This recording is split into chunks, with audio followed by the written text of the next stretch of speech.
Hello, hello, DrawClassers. My sweet, beautiful learners. How's everybody doing today?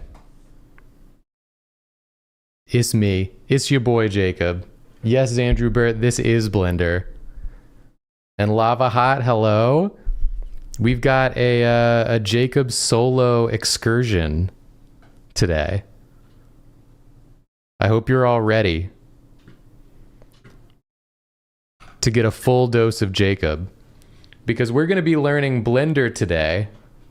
Hello, Rachel Wallig. Yes, we do have a cube.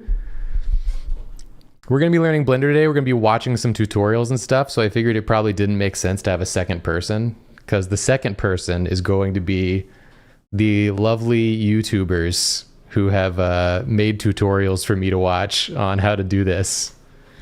They're all the second chair today. But I'm excited to get into this. I've been wanting to dive into Blender for a long time now, and it seemed like a good reason to do it for a draw class, because I know a lot of people struggle sometimes with picking up a new skill from nothing, from scratch. It can be very intimidating. It can be scary if you're not used to the process and how it feels to sort of learn something from the start and know how it's going to hit you going in, so you don't get overwhelmed. So I'm excited to do it. And of course, thank you patrons at the Draw Class tier for all your support and for being here. And thank you to all the VOD watchers who are going to be watching later. I hope you enjoyed this class as well. Xandrew Burt, you downloaded Blender for this class? Hell yeah. We're going to be doing it together. I'm excited. I guess we'll just go ahead and get started. No sense waiting around. So I feel like before we do anything in Blender, before we really get started, I want to establish the proper headspace for going into something like this. Because like I said before, people get overwhelmed sometimes, and myself included. If I feel like if I go in with any expectations, it's really easy to start feeling like I'm failing in some way. So I want you to enter the mind space right now. Enter your mind palace in the room where on the wall of the room of your mind palace, it says in big letters, none of this matters. This is not important. There is no winning. There is no losing. And if you do a bad job, nothing bad will happen to you. And if you do a good job, nothing good will happen to you. It's completely neutral. All it is knowledge that we're going to be putting into our brain, and even if we get confused, even if we mess up, we're still going to know more than we knew going in. So approach it with the child brain. Put your child brain on. Don't care about making a good product or anything. We're probably not even going to have a product at the end of this. I don't know what we're going to have, but we'll definitely know more than we started with, and I think that's the important thing. So with that out of the way, usually for me personally, what I like to do if I'm approaching a new thing, regardless of what it is I like to just sort of get in there a little bit first before I start learning anything. I just want to get in there and check it out and see how it feels. So I've got Blender open here. This is the default cube they give you. It comes free with Blender, this cube. And so what I want to do is just sort of click around a bit, kind of look at the interface, see what we're working with here. So then when I start up on a tutorial, I'll kind of have a little bit of the lay of the land. So looking at the cube, I'm left clicking. First thing I always do, left click. That's a classic click we all love. Looks like I can select things with my left click. Let's see, I got my select box tool over here. Shortcut Shift Spacebar B. So I can select my cube. It even highlights my cube over here. So I got a cube, I got a camera, and I got a light as well. Oh, I can click and drag to highlight multiple things. Okay, cool. What about right click? Believe it or not, brings up a menu. Adjust light power, light radius, duplicate objects. What if I duplicate my cube? I have another cube. Oh my God, there it is. 2 cubes. Just like that, I've doubled my amount of cubes in mere seconds. Scroll wheel, that's a zoom out. You can get really far away from your cubes. You can also get really close to your cubes. You can go inside of your cubes. Middle click. That's given me some rotational energy here. I see now that my second cube is not, it doesn't exist on the same plane as my first cube. Is there a way to move the cube? Let's look at that. Move. I'm moving the cube. I'm engaging with the cube. The cube is empowering me, and in turn, I empower the cube. Okay, cool. I got some arrows here. Let's see. Okay, so this like sort of locks it in place on its little plane it's on. Horizontally, vertically. What is this red? Okay, this is like a horizontal slide around, and this is a vertical slide around. I've got it. Keep your friends close and your cubes closer. Truer words have never been spoken. Lava hot. And then I guess the middle thing is like a free move. What if if I hit shift, I get some real fine control. If I hit control, it starts locking in and snapping. So a lot of these things, I'm just like trying out shortcuts that I know from other programs. Like I know from using Photoshop, from using Premiere, from using Clip Studio that most of the time all your clicks do something, and most of the time your modifier keys like Control, Shift, Alt will do something as well when you hold them. So I'm just kind of feeling it out, seeing what those things do. So we can get this there, and then we can shift it around. Cool. What's some of this stuff? Rotate. I really like the way the interface sort of looks. I feel like it's very clear to me, like what something is going to do when I'm clicking on it. Like, oh, if I click on this green ring, it's going to rotate around the green ring. If I click on the blue ring, we're rotating around the blue ring. Easy, easy peasy. Scale. Oh my God, my cube has become a rectangle. They grow up so fast. So that's like a vertical scaling, horizontal scaling. We're scaling out, we're scaling in all directions. What is this? Oh Lord. Damn, you can make a big cube in this thing. Did you know you could make a cube this big? What's Control Z do? I'm willing to bet it's undo. Look at that. It is. It's undo. Oh my God. The cube is too big.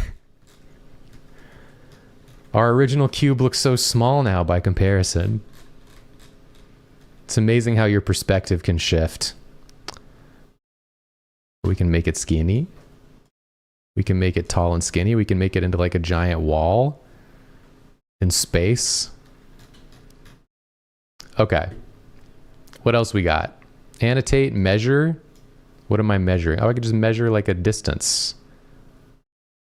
I'm in the cube dimension. So it doesn't know exactly what plane I'm working on. There's probably a way to make it know what plane you want to work on, I bet. But I don't know what that is yet. That's something we can discover. Oh, control. Holding control makes me like snap it to some points. That's cool. Oh yeah, look at that. How handy. Oh, and then we have add cube. They've got a button just for giving you more cubes. They thought of everything. Let's get another cube right there.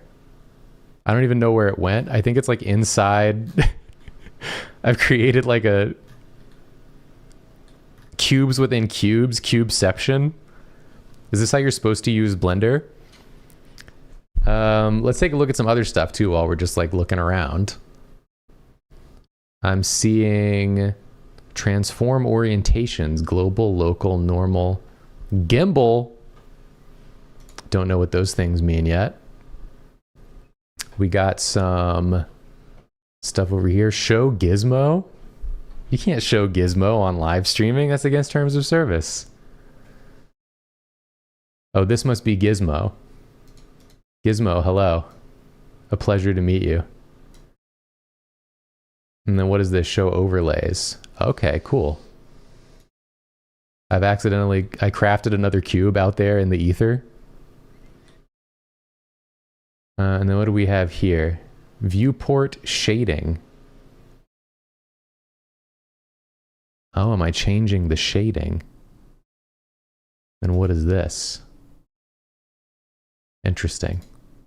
Oh, and some wireframes. Cool.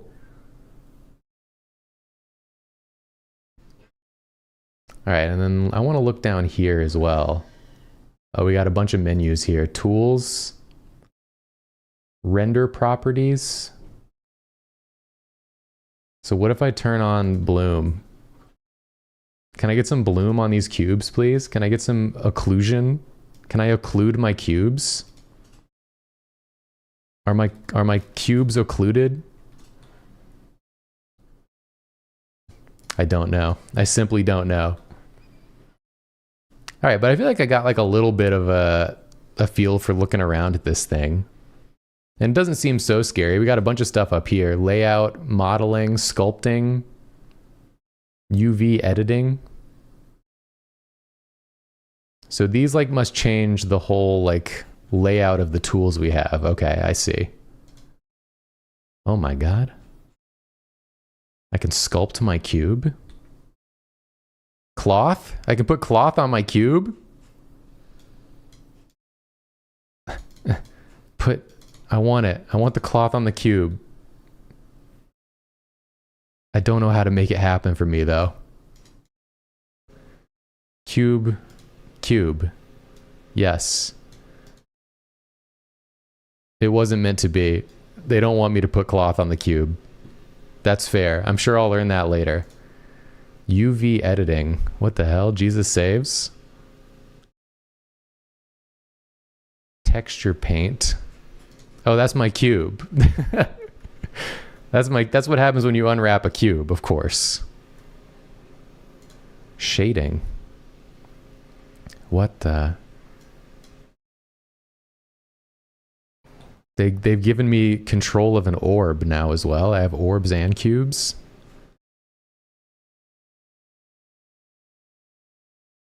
All right, this is clearly above my pay grade.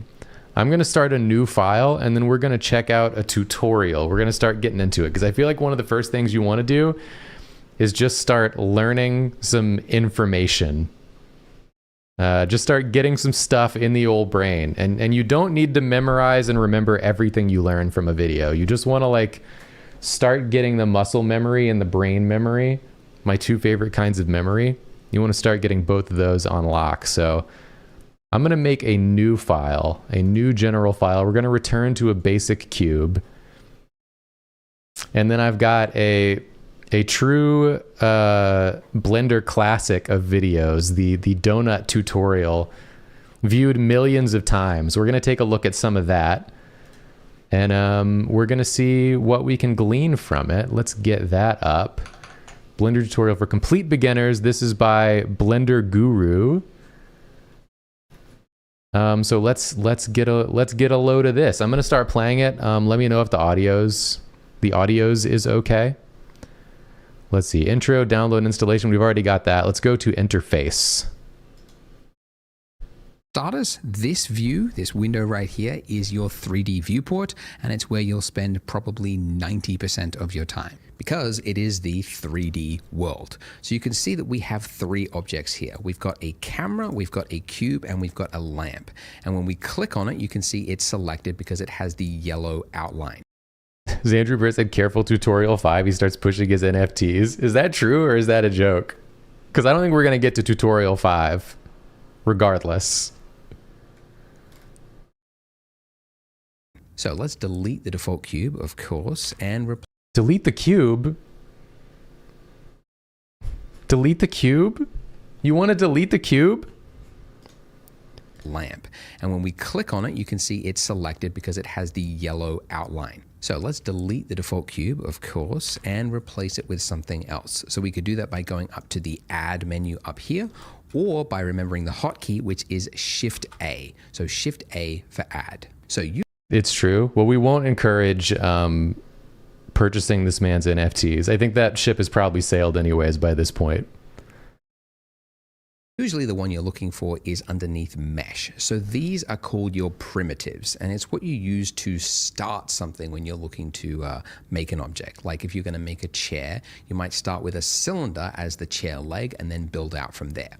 But the one I'm sure you're all very curious, you want to click it, it's the monkey. So let's just click the monkey. Why? Okay, step one, we have to add the monkey. I should have seen it coming with the NFTs. He's already got the apes in here. Okay, delete cube, add mesh monkey. Okay, I have a monkey of my very own root ape. I'm going to be selling this as an NFT after this class. $1.5 million for this monkey. Who wants it? All right, what next? Why does Blender have a monkey? Well, fun fact, every 3D software has its own little random complex object because it's useful to test things like shaders or complexities of scenes. So 3ds Max has the Utah teapot, Houdini has the toy, and I think pig's head. Blender has the monkey, and it's actually called the Suzanne monkey head, which you can see in the top left there, named after the orangutan from the film Jay and Silent Bob Strikes Back. Random piece of trivia. So let's get a better look at it. And to that we need to orbit, which you can do by on your mouse there, your scroll wheel, that is called your middle mouse button. If you push that in and then drag around, that is now orbiting. Yeah, we figured that out with our preliminary scan of the program. Ryan CG said clicking the monkey in public. Yeah, don't tell YouTube we clicked the monkey. For my laptop users, you've just panicked because you realize you don't have a mouse. How are you going to orbit around? First of all, probably a good idea to get a mouse for 3D work. It will come in handy. But in a pinch, you can get by without it just by up here in the top right-hand corner, this little gray circle, anywhere in the gray section. If you just left-click, drag on that, that will do the exact same thing. That's actually called the gizmo. I don't know if you knew that. I'm teaching you now. But I learned that that's called the gizmo. Or if you want, you can go to Edit Preferences, and then underneath Input, there's Emulate 3-button mouse. And that means that if you hold down Alt and then left-click drag, that will do the exact same thing. Also, whilst you are in User Preferences, you might want to go to Interface, and you've got Resolution Scale. If you're on a 4K monitor, you might find that your menus and buttons are really small, and you kind of have to like squint in to see it. So personally, I like to keep my 4K monitor around about 1.5. But since this is a tutorial, I'll make it nice and big so you can see what I'm doing. Okay, so that's orbiting around with the middle mouse button. If we want to zoom in, we can do that just by scrolling in and out. Yep. We could also do it by going up to the magnifying glass tool there, and then just left-click dragging and then moving the mouse back and forth. We already know everything. Same thing. Or you could hold down Control and then middle mouse button, and that will do a smooth zoom as well. Okay, so one thing you might notice looking at this is that it's not very pretty, right? It's just kind of got this flat, bland, gray lighting over everything. And that's because this state right now is called viewport shading. And it's kind of a lightweight, optimized way to view the scene just as you're building it. But if you want to create a final pretty image, that's called rendering. And you can actually switch into rendered mode by going up here into the top right-hand corner. You can see we're currently in the viewport shading mode. If we go 2 across, you should see rendered view mode. So if we click that, your computer might stall for a quick second whilst it loads it in, but you can see it's now different. We have directional light. We have shadow. All right, let's check that out. We played with that a little bit on our cube, but let's see it on the monkey. All right, so far so good. We have directional light. He wasn't lying. Our monkey is backlit. Shadow cast across the monkey. So it's now currently being lit by this lamp up here. So if I wanted to, zoom in on that lamp there and just kind of like move it around, you can see it's kind of hard to focus on. Like it's always exactly not in the right view. And that's because we are centered on our monkey right now. We need to change the focus. We need to pan to something else. So we could do that one of 2 ways. One, if you're on a laptop, you could use the little move tool there. That will do that. Or everyone else, Shift middle mouse click, drag, that will do the same thing. So middle mouse is for orbiting, shift middle mouse is for pan to change your view to something else. Okay. So middle mouse, we can scroll in and out. We can rotate around. And if we shift middle mouse, we can pan around. Incredible. What can't we do? The possibilities are limitless with the angles at which we can view this monkey. Okay, so I want to move my light because it's too moody. I want to be able to see the monkey's face there. So to move an object, you could do it one of two ways. One, you could go over to the left-hand corner here and you've got the move tool. When you click that, you can see that the selected object, the lamp, has this gizmo, it's called, with these axes on it. And if I just clicked and dragged on any of those arrows there, you can see I can move it along any of those axes. I could also just click on that white circle there, and that will just freehand drag it depending on my view. But it's kind of tedious. Every time you want to move something, you have to like go to that tool and then find the arrows and yada yada. So actually most people in Blender prefer to use the hotkeys. So we just keep it in the default selection state here, and instead remember the hotkey, which is G for grab. Now I've just tapped the key and you'll notice as I move my cursor that it's now attached to my cursor. My cursor isn't even actually close to it. In fact, my cursor could be on the other side of the screen and I could tap G and it will move it. And at first this is kind of awkward. You're like, why is it working this way? But once you get used to it, you realize it's actually handy because you don't have to spend all this time like navigating your cursor to something just so that you can move it. Your cursor could be over here and then just tap it and you're moving it. So whilst you're in...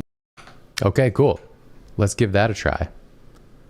So if I select the light up here and then I hit G, I can move the light without having to move my mouse. And then if I click, it drops it in place. Cool. I want to, oh, and I middle clicked and now it's like attached to the gizmo. I've gizmoed. I want to underlight this monkey.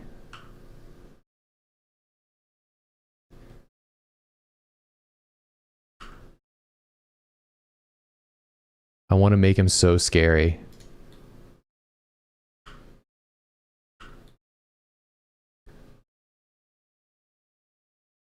Yeah, that's pretty scary.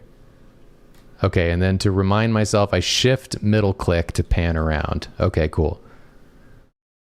So I can pan around, and then I can hit G to move things around.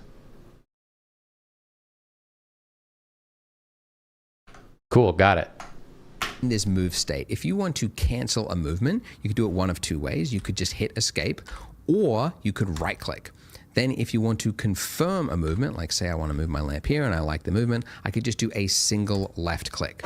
So again, if I want to cancel something, just right click. If I want to confirm the movement, left click. But let's say I wanted to move it along an axis, like, you know, I like these arrows here and I want to be able to move it on just a specific axis. Well, I can do that whilst I'm in that grab state as well. So after I've hit the G key to grab it, I can then tap the letter of the axis that I want to move it on. So if you don't know, in the real world and in the 3D software, there are 3 axes because there's 3 dimensions.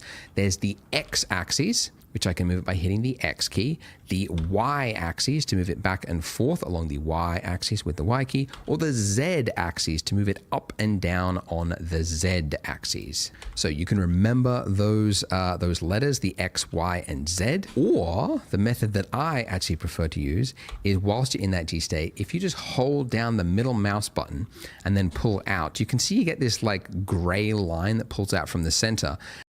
Okay, so that's what we accidentally discovered mere moments ago when I middle clicked.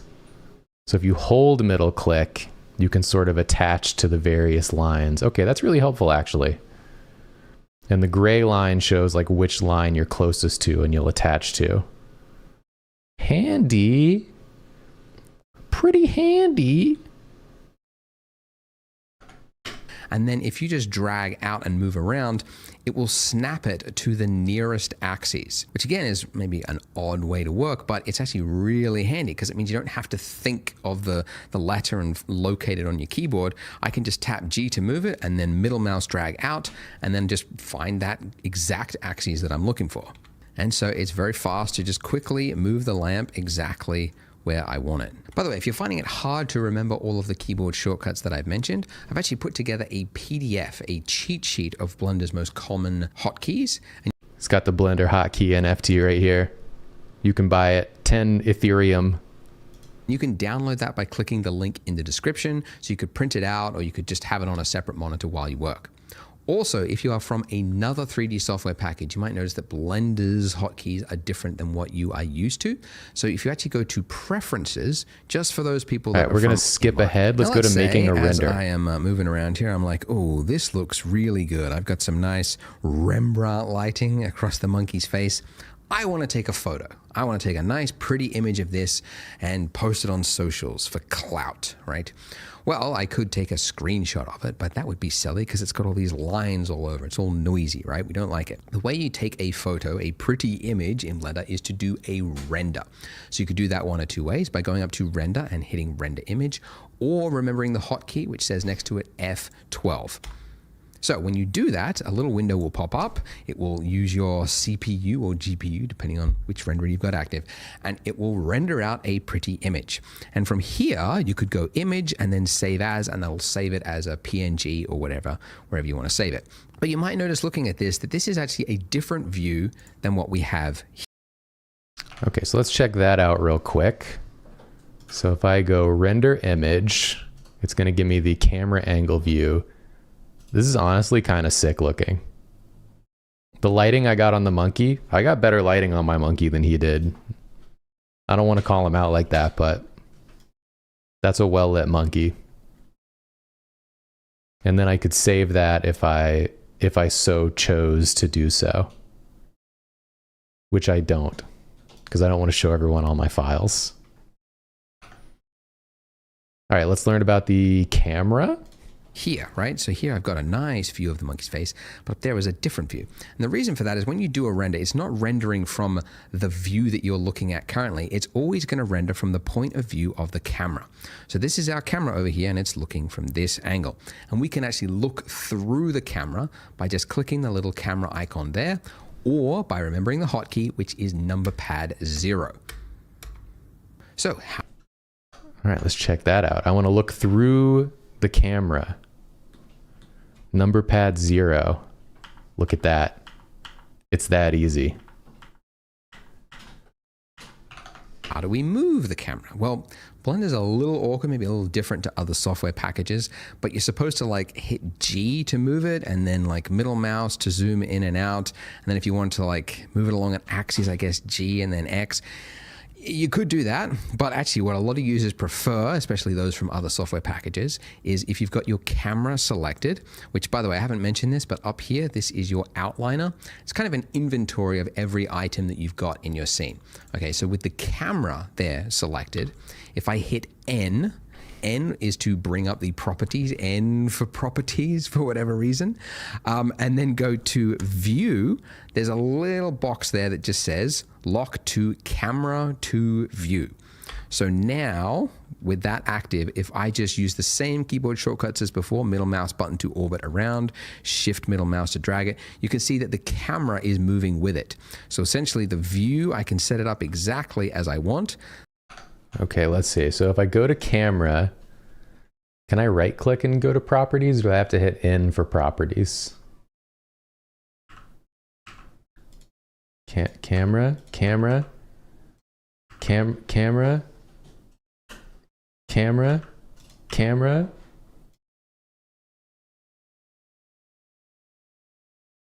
Camera? Oh my God. My phone is buzzing. Okay, I gotta go back. I did something wrong. Especially those from other software, of every item that you've got in your scene. Okay, so with the camera there selected, if I hit N, N is to bring up the properties, N for properties for. All right, that doesn't seem to work for me. If I go to camera and I hit N, I don't get properties. Are my properties just down here?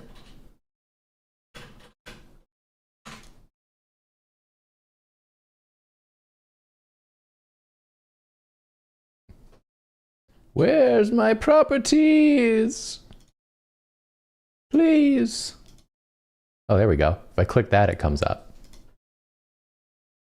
So then I can go to view, lock camera to view. Cool. Then how do I make this go away again? You don't. It never goes away. It's there forever.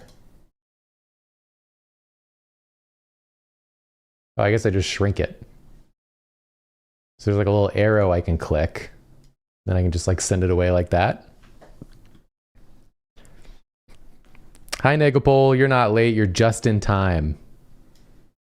You're just in time for me to get an incredible view on this monkey that I have painstakingly clicked one button to craft.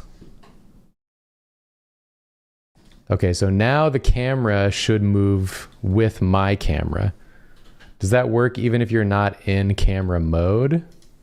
No, it's only when you're in camera mode. Okay, cool.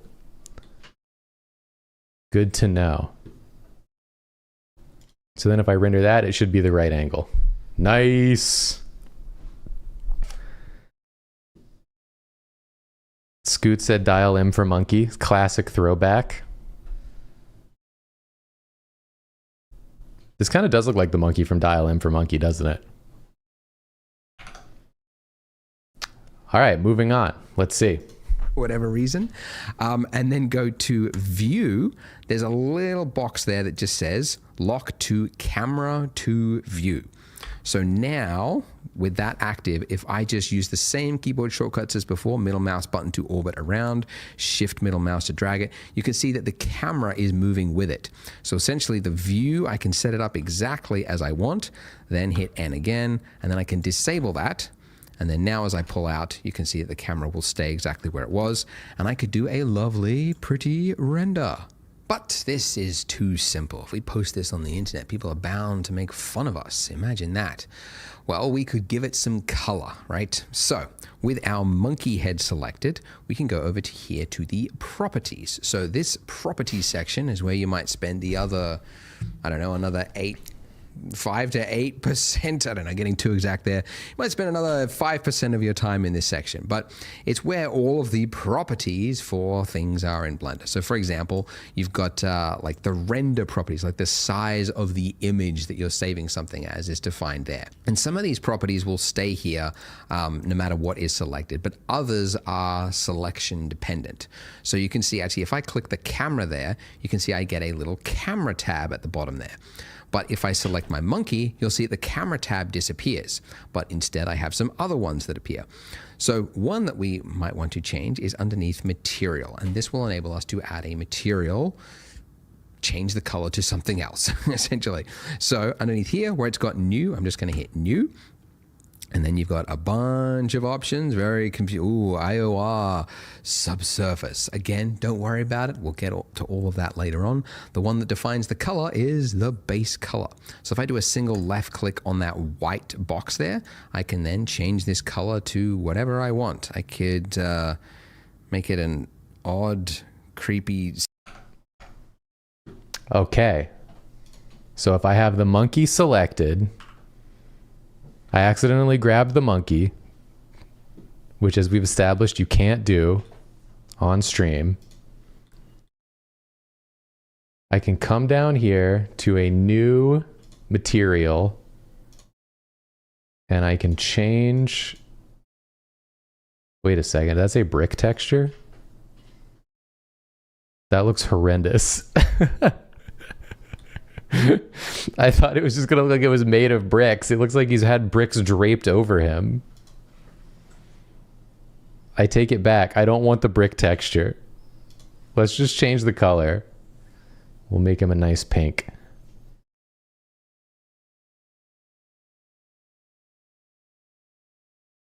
See, my problem is, and this is not a problem, this is something else you can do if you're learning something for the first time, is that if you don't have to follow the tutorial exactly, you can, if you see something that interests you or something you're curious about, just click on it and mess around. You'll probably learn some stuff.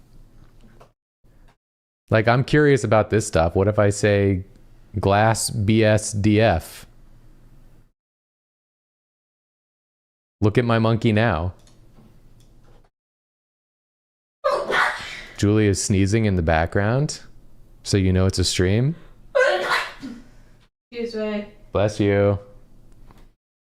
She can't resist. She's always like, I gotta be part of the stream. Time to sneeze. That's what she says to me.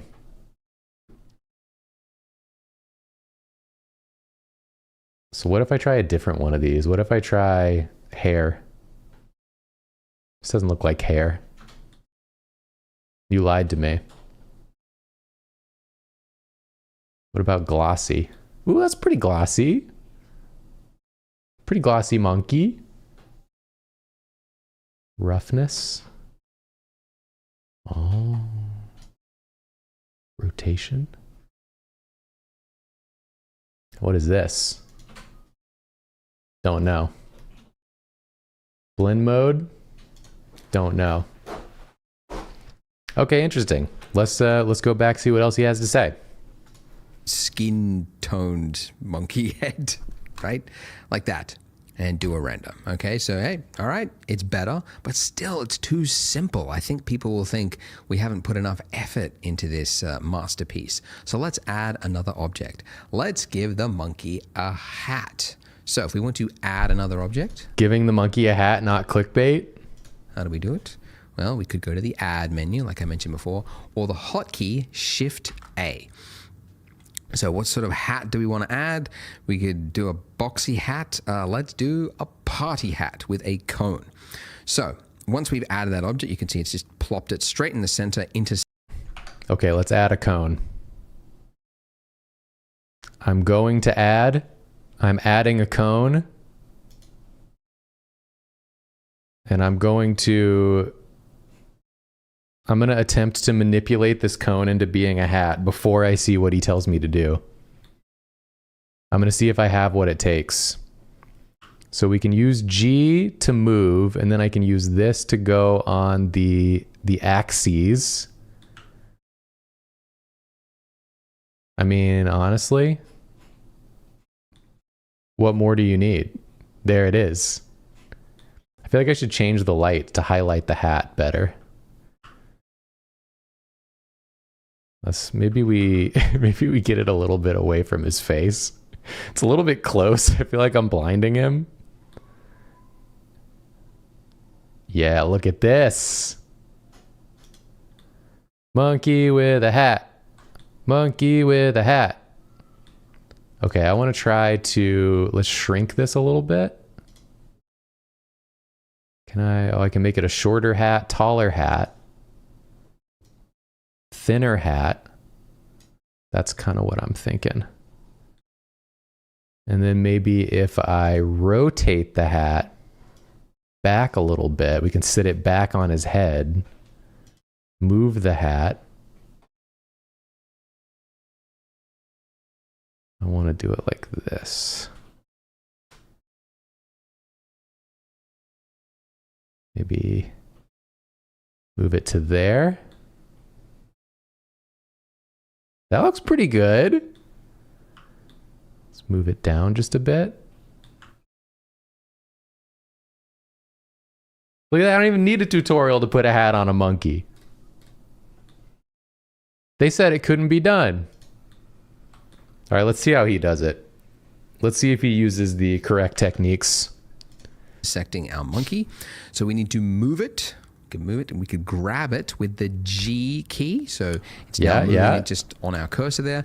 I don't want to move it just freehand though, because I like the position, but I just want to move it up. So I'm going to hit Z to move it along the Z axis. This is what I did. I like it there. So once I like the placement, I'm just going to do a single left click. Okay, great. But too big. See, we need to learn another tool, which is scale. So we could go to this. I'm like 10 steps ahead of this guy. It's honestly embarrassing. Scale tool there, and then we get this familiar little axes there. But again, most people prefer to remember the hotkey, which for scale is just S. So S to scale. So resizing that. Okay, that's pretty good. Let's move it down again. So G and Z. Okay.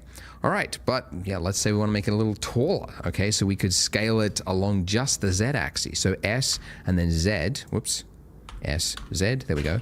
And it's now making it a tall party hat Scale it down. There we go. Ha! Look at that. Be a very bland party if it's gray though. So let's give it another material. It's not even sitting on his head correctly. Look at this. Comparatively. It's resting on his cranium naturally, only marginally clipping through his skull. Compared to this, the natural tilt, the jaunty tilt of the hat. Incredible. We should change the material though. Let's do that. So we'll add a new and we'll make this sort of a teal greenish color. Yeah, we're clipping his head, clipping his lid. We're clipping his lid, Scoots.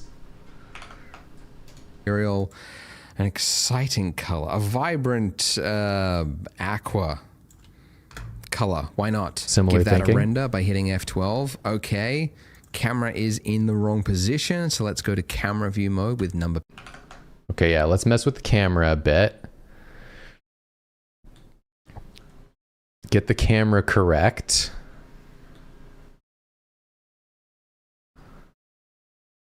I want like sort of a dramatic... No, what did I do? Get me back on the camera. I want a dramatic up angle.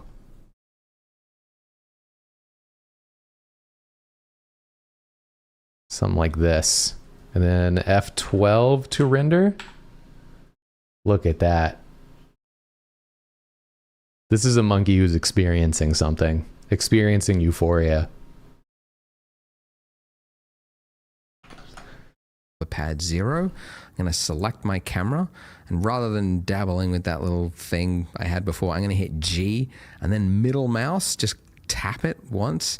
As I said, it's a little awkward. Blender's the way it handles with the camera. But anyway, just move that out, and then I got to rotate it. All right, so I'm going to rotate. So with the camera selected, tap R, then middle mouse, and it's now kind of like freehand rotating around. So I'll just move it up slightly. There we go. Okay. This is just a fool around session. So don't worry if you're making mistakes. We'll get to actual practical building stuff in the next part. I'm just trying to find ways to throw in these like fundamental tools.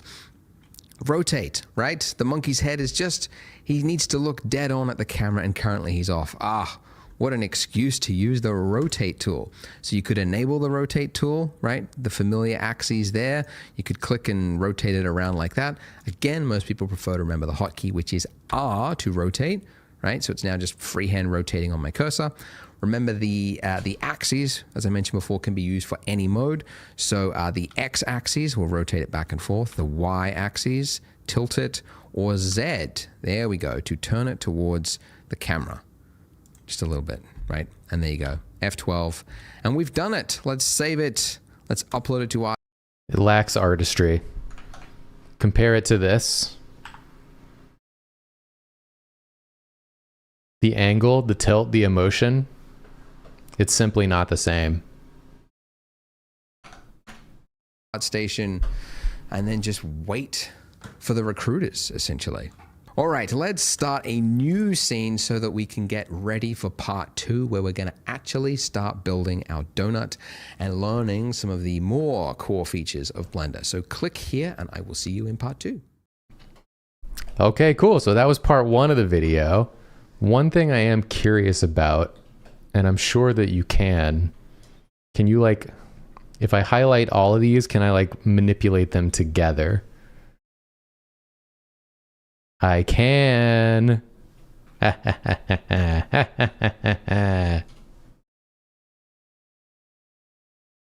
oh, oh, oh, oh, oh.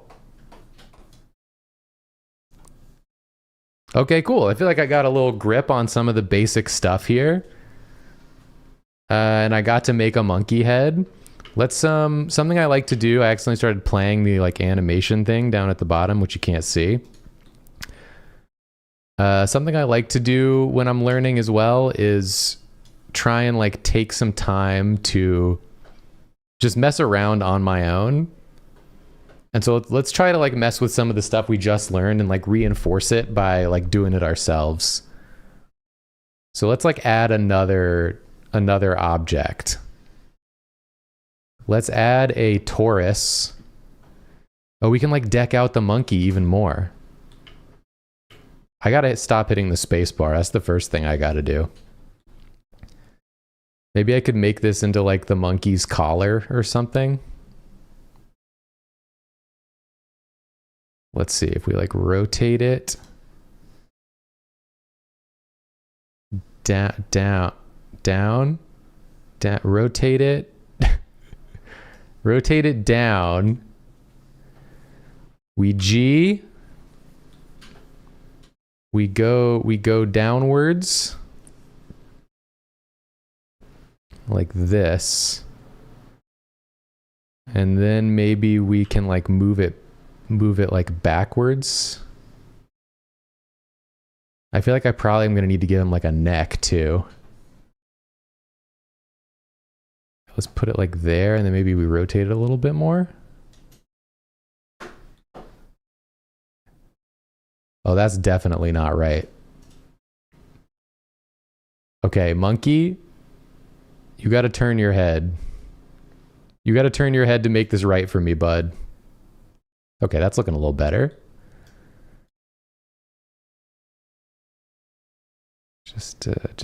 No, I just need monkey and I need cone. You look right at me. Thank you. All right, that's good enough. I'm gonna try to get like a neck on this monkey too. See if I can do that.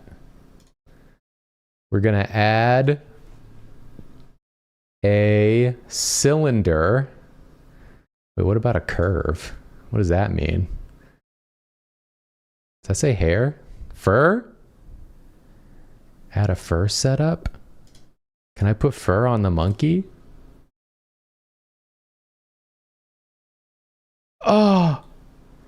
No! Oh, God! I'm learning, but at what cost? Good Lord. It's not how it's supposed to be. You made him a cactus. I didn't mean to. Fur settings, something. I think you're just in the wrong mode. What do you mean? What's wrong about this?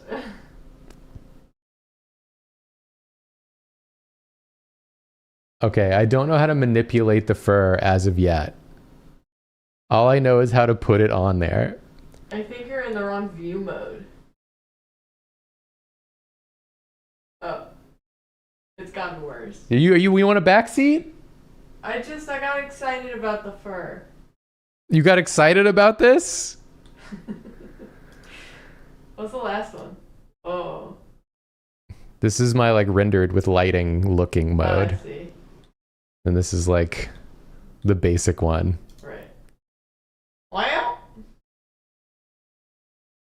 Carry on. I feel like if I could remove the fur from just like parts of it, but I don't know how to do that yet. So that's something for the future to learn, but let's keep trying some stuff because it is fun. What if, I thought that said meatball. Nerbs curve?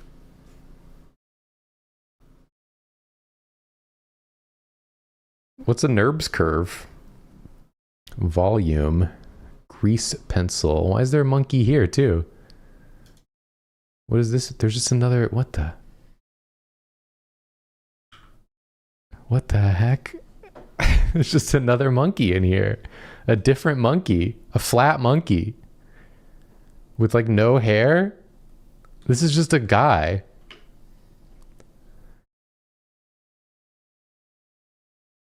All right, get out of here, man. I don't know you.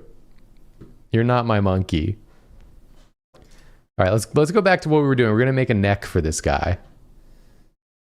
Force field. Wind?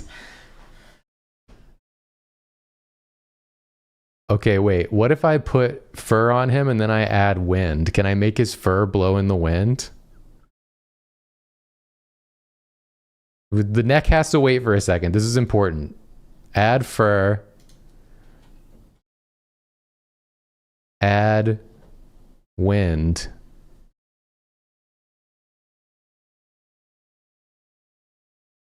Is the wind blowing? What is this? Whoa. I don't think that the fur has physics. That's probably the issue. I think it's physics-less fur.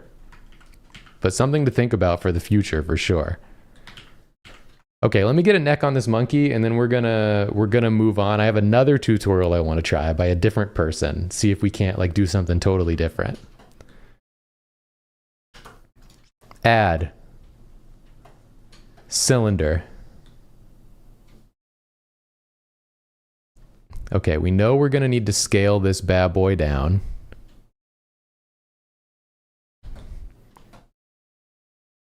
Yeah, let's get it more like this.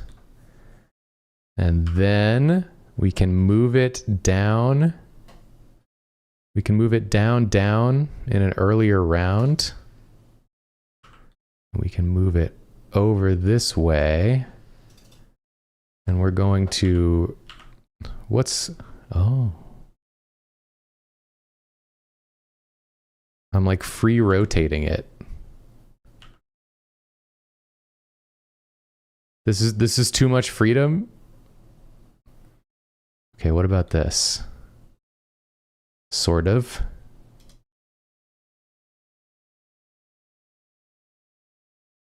Yes.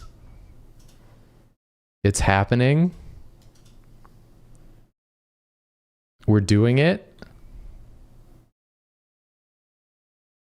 Forbidden chiropractic techniques. Yeah, exactly. Okay, we're gonna move this way a bit. Give it a little bit of a rotate. Move it a little more. Okay, now if we take the ring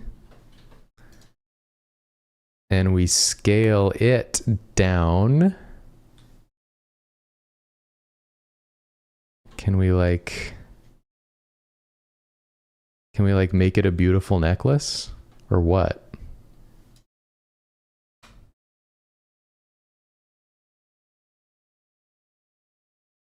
Okay, it's kind of working. Now if we go back over here, we can make the neck. What did I do? I made it glossy.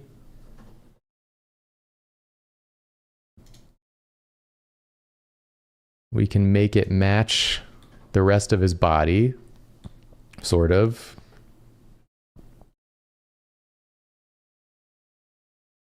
And then perhaps a golden necklace.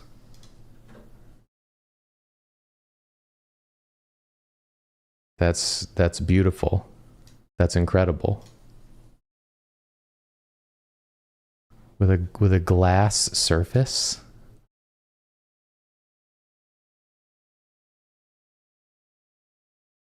And then let's change the light. What am I doing? What does that do? Does it make it brighter?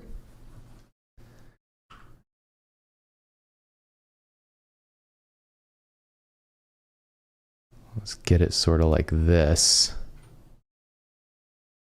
Maybe up a little higher. Okay, back to the camera. We have to get the perfect shot. We have to get these pictures of Spider-Man on the desk by Monday. All right, check this out. You ever seen anything like that? You never will again either. First and last. Beautiful monkey, golden necklace, 2024.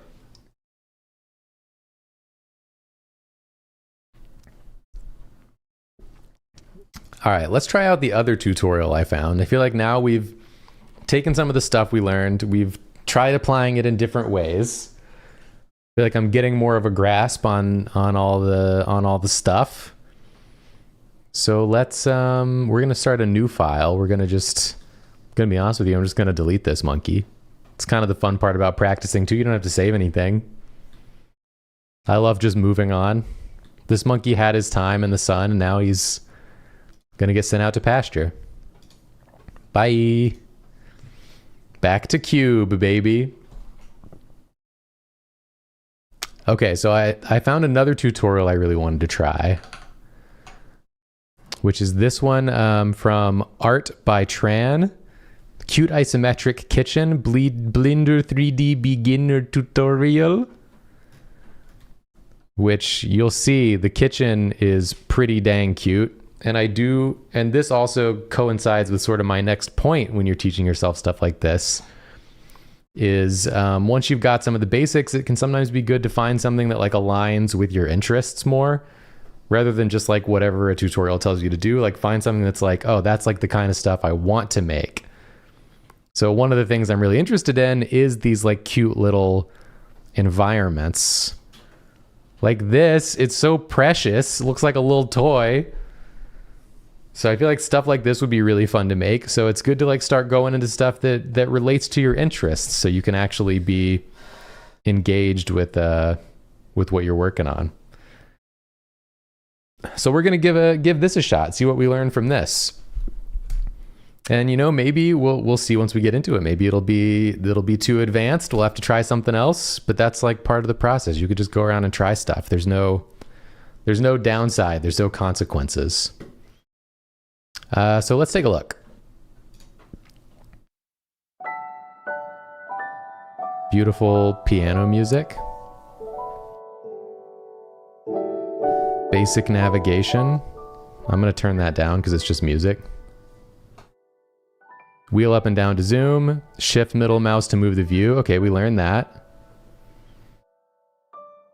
Move the cursor near the editor boundary, right click and select vertical split, then drag it over. Okay, I don't know about that yet.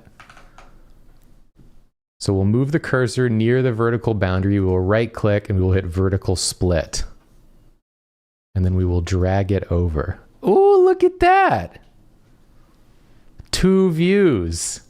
Two views of my cube.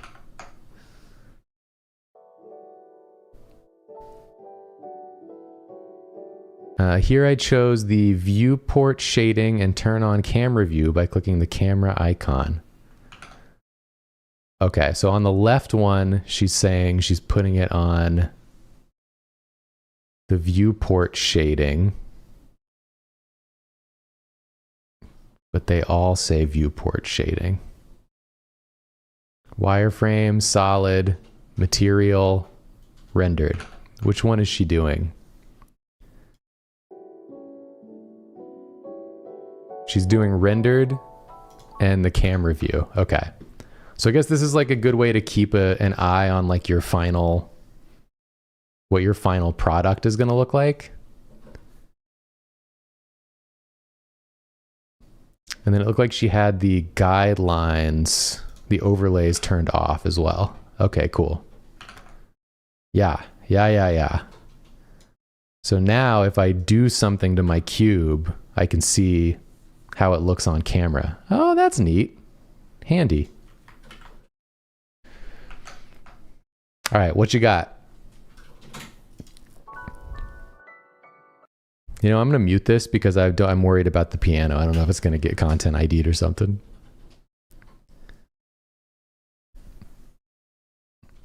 Okay, so we got that. On the top right corner, select the camera, then go to camera setting to change the lens type to orthographic. Okay, what are we doing here? Top right corner, camera settings.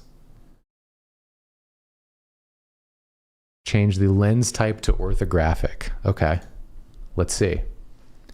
Camera.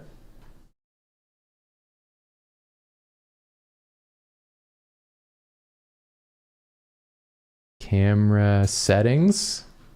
I remember these got added when you switch tools or switch objects in your scene. Orthographic. Okay, so that makes it like flattens out the view of my cube. So if I move my cube around now, interesting. It's like always sort of at the same angle from the camera's point of view. Okay, neat. What else we got? In output properties, set the resolution x equal y, so we have a square output. Then change the orthographic scale value.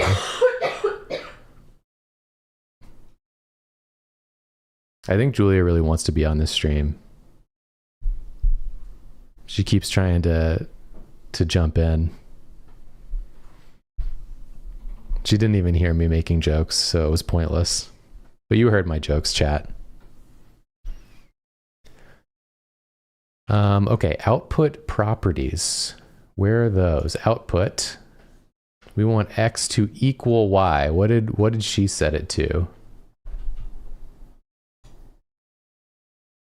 1920 by 1920. Okay, cool.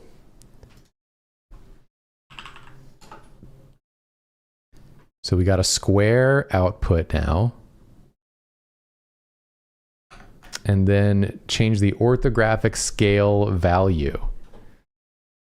Lava Hot said, I love me a good orthographic camera. I had never heard of one before this. I guess it's like a real thing, huh? Is that what it does in real life? It like flattens out the perspective?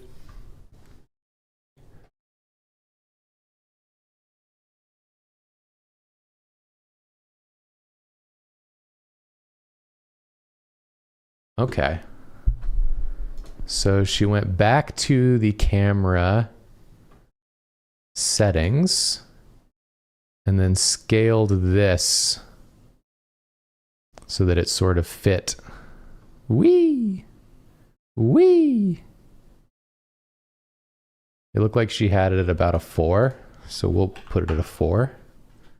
Probably a good place to start.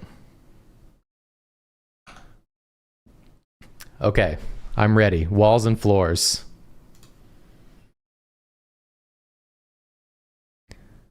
To begin, let's set up the dimension for our kitchen. Under dimension, hold and select both x and y and change them to 4.5. See, this tutorial, it kind of activates my brain neurons a little more because I have to like really look and see what she's talking about. 4.5 under dimension. Down there. Okay. 4.5, 4.5, 3.5. So that's going to be in cube. And then I bring this menu open. And it's down here. 4.5. 4.5. 3.5. Now we're talking. Now that's a cube, if I've ever seen one. So x and y 4.5, z 3.5. Got it. I prefer turn on the move arrow.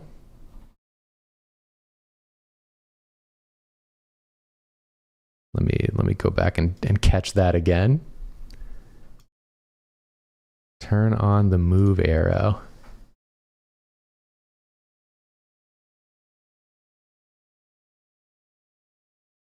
Oh, it was an option up there. Move arrow. Okay. Got it.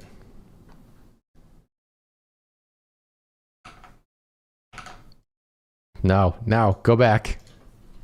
Don't lose me.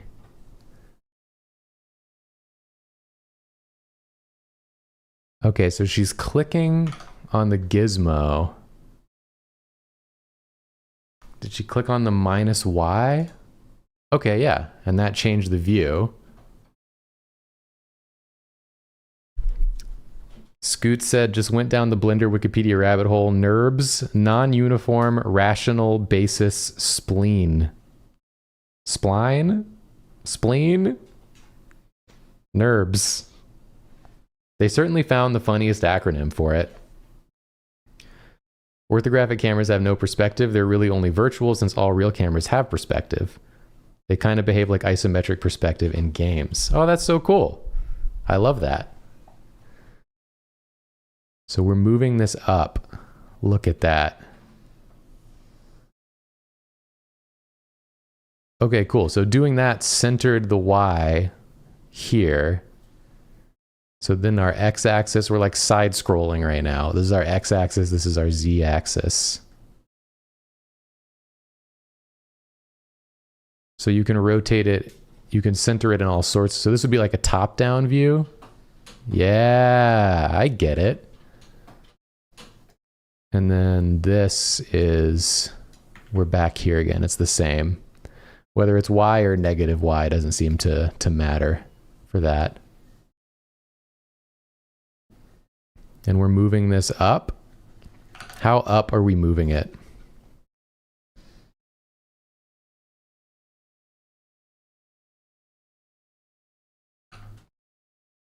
A little bit more. We'll go right there. Okay, what's next?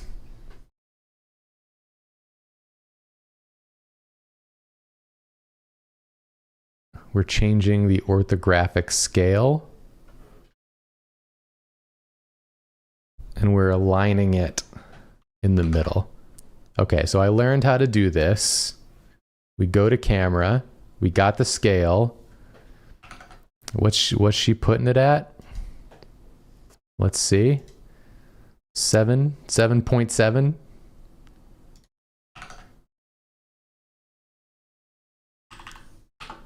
I'm excited to see how this all pans out. Okay, and then we are moving again. Are we moving the cube or are we just moving the camera? Let's see. Moving the camera. Okay. Got it. So let's get the camera. And we're gonna move it up just a bit. Yeah. We're learning, we're doing. Is Andrew Burt, you still with me on this cube? You still cubing with me?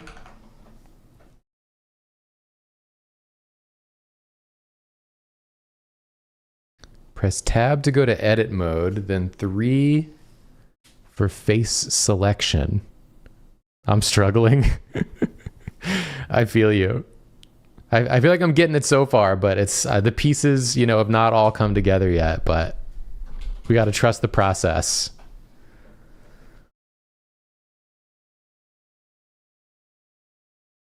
Okay, so we're going to delete the faces. This is what's going to make like the room. If we delete the top and the sides of the face, we're going to have like a room. That makes sense. I'm not used to a third dimension. Neither am I. So we press tab. We go to cube. We press tab. Okay, so this is edit mode now. Got it. And then we want to delete. Okay, so how do we delete the faces? Press 3 for face selection. Oh, and that's this up here. So this is select, vertex select, edge select, face select. Got it. So we're gonna select this and we're gonna delete it. We're gonna delete faces. We're gonna delete faces. And we're gonna delete faces. Oh my God, it's happening. We're creating a room.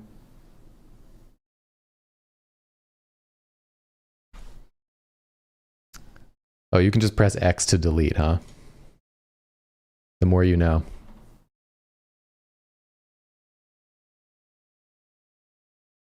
Select the bottom face, press P and choose selection to separate it from the original model. Okay, so we're going to separate the floor by pressing P. Separate selection. So that is different now. I should be able to, yeah, move it separately. Beep. Cool. Understood.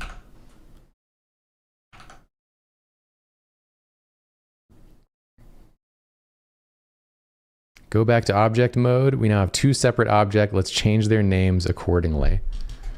So she's going to name it floor and wall.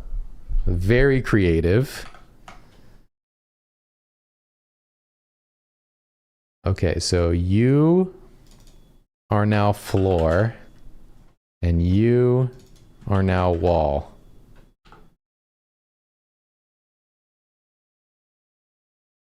Got it. First, let's select the wall, go to modifier properties. I'm gonna have to watch her do this. Choose solidify. Okay, let's give me a second here.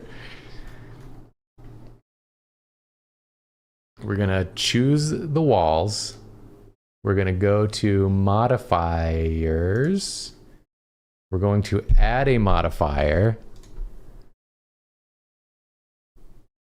And the modifier we are adding is, of course, as everyone knows,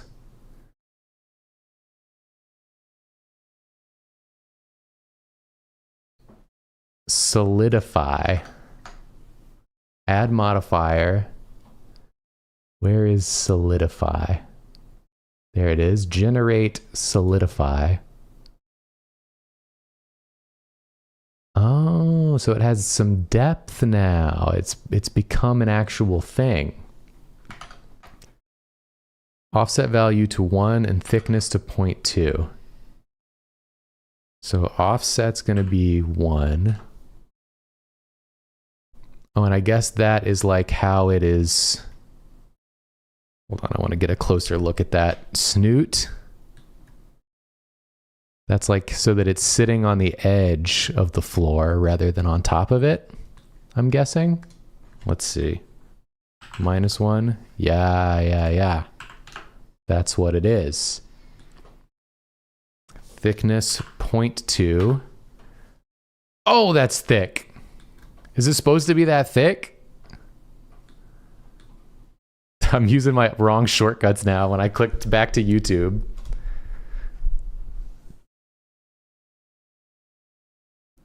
Don't forget to turn on even thickness. That is a thick wall. Even thickness, because the thickness was not even before, which is disgusting, of course. Okay. This is looking like something to me, to mine eyes. Let's see. Select both objects. Make sure the wall is selected last. And then we copy the modifiers. Okay. So we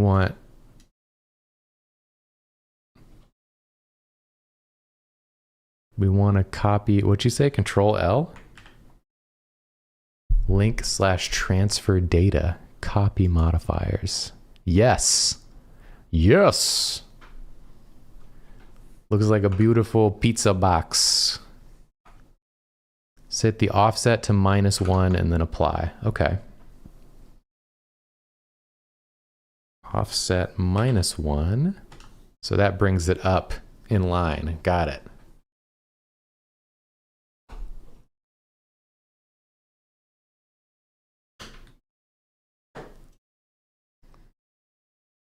Okay, cool. So far, so good.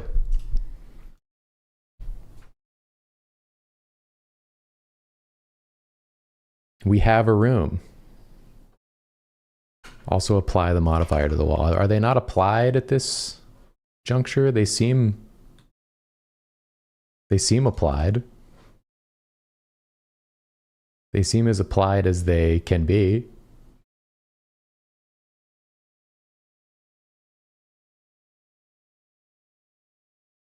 I don't know if there's anything else I need to do to apply it. So we'll just leave it alone for now.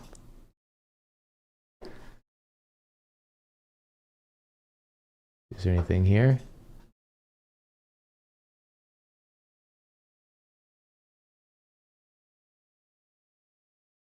Oh, apply. I see it. So now they're not like a modifier. They're like it is what it is. It's unmodified now. It's all natural. Okay. What the? While selecting the wall, press Ctrl-2 to add subdivision. We're turning it into a seashell. So I want to know, because I know Ctrl-2 is what she said to add subdivision. I want to find it. If there's a way to like find it so I know where in the menu it actually is, because I feel like I'm not going to remember all of the shortcuts at this juncture. Add.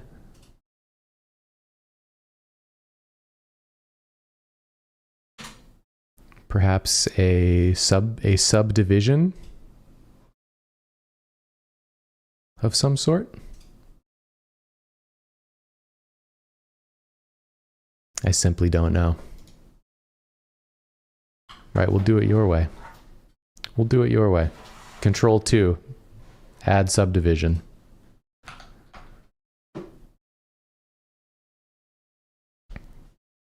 Add bevel modifier. Oh, so subdivision is a modifier. Right, it put it over here. Okay, so that's where that would be. It does look like a clam wall. And then we're going to add a bevel modifier on top. Oh, interesting. Jacob, you need a drink. I'm okay.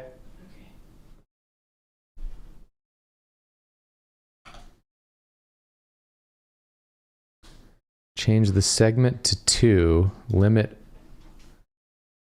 method to weight and amount to 1. Segments 2, limit method weight amount 1. Is this correct? Is this what you've wanted from me? Looks like what you got. Press tab to go to edit mode, A to select everything. Oh my God. Okay, one thing at a time. Tab to go to edit mode, A to select everything. Everything is selected.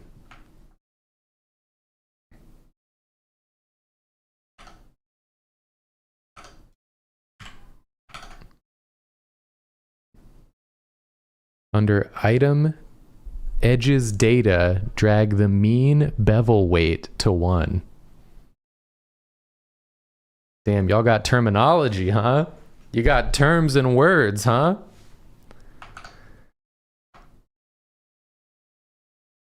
Item. Edges data. Okay, it's edges data. I see it. Mean bevel weight. I prefer a nice bevel weight personally. To 1. Look at that. We've gotten rid of the clam. We've declammed. On the bevel modifier under profile, drag the shape to 1. Okay, bevel modifier, profile, shape to 1. Oh, so that makes it more like the original shape, and this makes it less like the original shape. This looks like a freaking folded over Hot Pocket. Okay, shape to 1.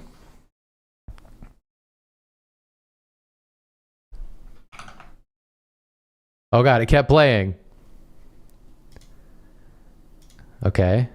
Shape to 1, got it. Right click the object and choose Shade Smooth. Gladly. Shade Smooth. Are we shading smooth? I think we're shading smooth. I'd like to think we're shading smooth. Copy the modifiers to the floor object and repeat the steps for the same result. Okay, so now she's literally telling me, like, listen, you better remember what we did and do it again.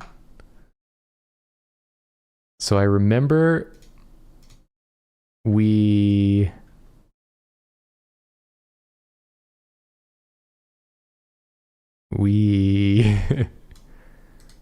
okay, no, I remember we do this with a control L. It wasn't control L. I don't remember. What was the key to copy the... Oh, no.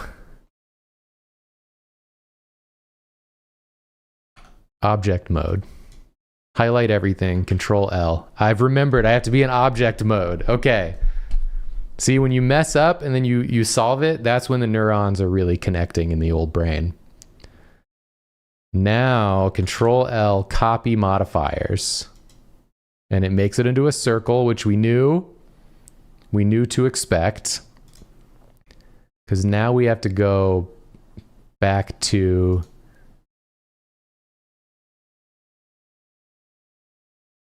We have to go to... Oh, shit. Oh, shit.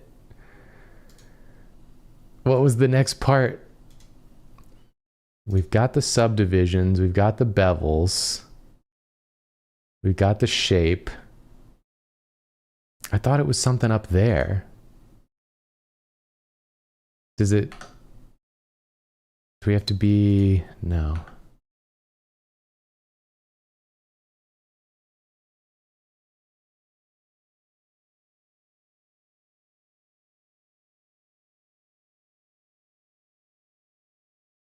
We have to think. We have to remember. I don't remember. I thought it was right there. Dang it. Okay, I gotta go back.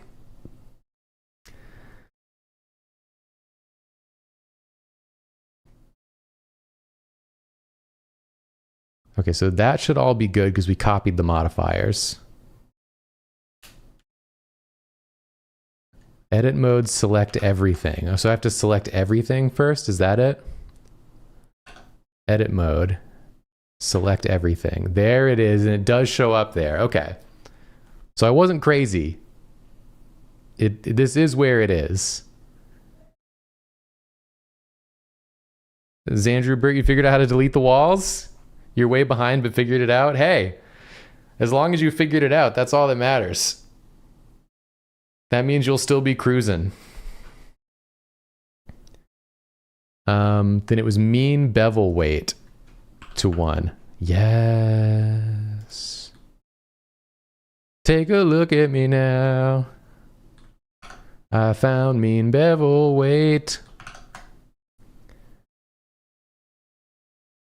Okay.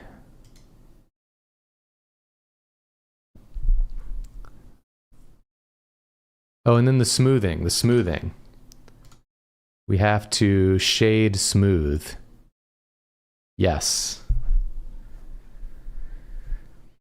It's kind of like a karaoke stage right now. Yeah, it really is. Not a lot going on here yet, but there will be. Just you wait. We still got about 35 minutes. I feel like we can get one piece of furniture in here by that time. Now we will make the wooden tiles. Select the floor object. Go to edit mode. Okay, just give my brain a second. Give my brain a second. We can do it. Floor object, edit mode, face selection. Select the top face. Okay. Floor object, edit mode. We're already in face selection mode up here. And we've selected the top face.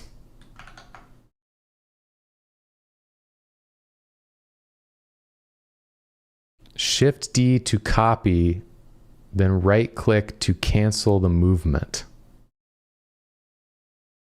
So we're making a copy of the top face of the floor, is what we're doing. Can I like edit copy? She just uses so many shortcuts. I'm worried I'm not going to remember the shortcuts. But that's okay. I don't have to remember them all right now. Shift D. Okay, that made a copy of the circle. Right click to cancel movement.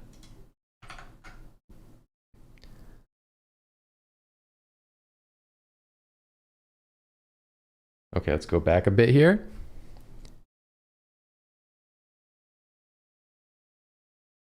Press P, then choose selection to separate the object.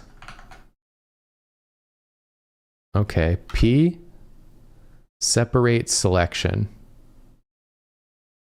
Nothing selected. Okay, let's try again. P, separate selection. Okay, and that gives us this weird dookie on the ground, which certifies that I did it correctly. The transforming horror dookies. Then we go back to object mode and select only the new object. There it is. Got it. Floor 0.001. There it is. Go to edit mode, Control R to add, sorry, what?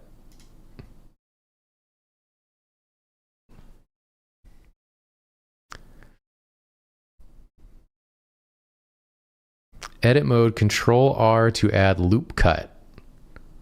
Now, what is a loop cut?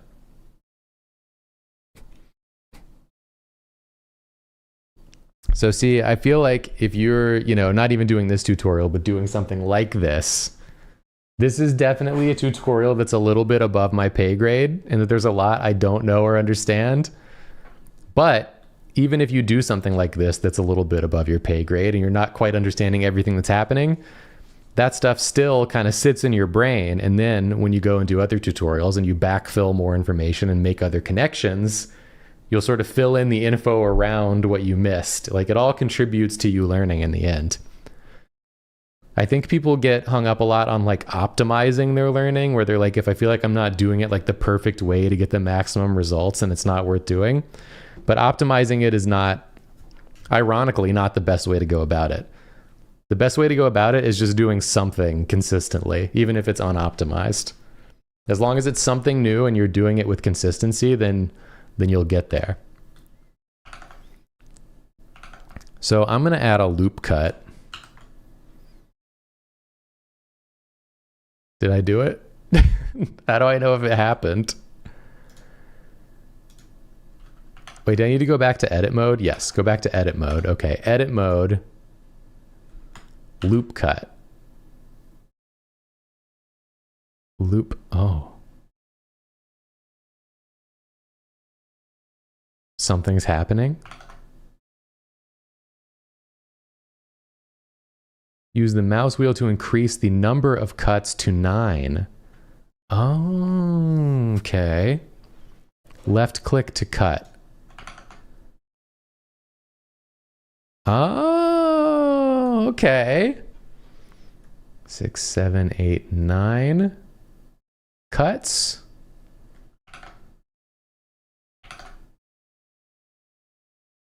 Cut, and then right click to cancel movement. So now we've got 9 cuts. I understand.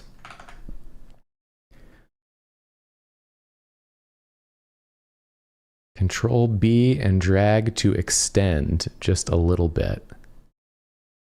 What are we extending? Let's see. Control B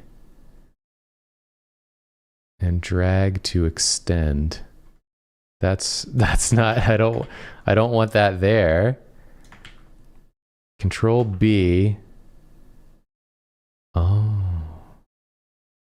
Oh, we're extending the cuts just a little bit to put a little more space between, like Dave Matthews would. I understand. All right, how about that? What do you think about that?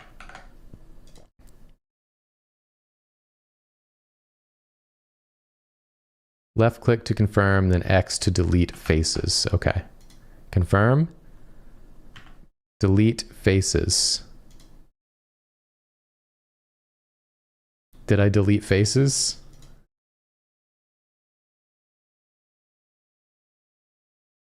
I think I deleted faces.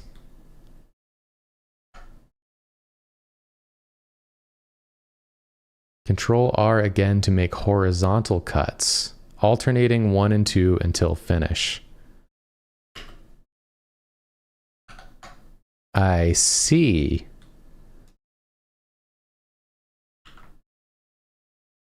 But my cuts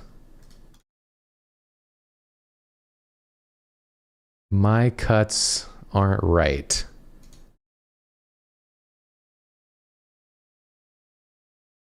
I feel like I need to do something. I gotta be on face select. Oh, am I deleting? I need to be deleting these. I think I didn't delete these.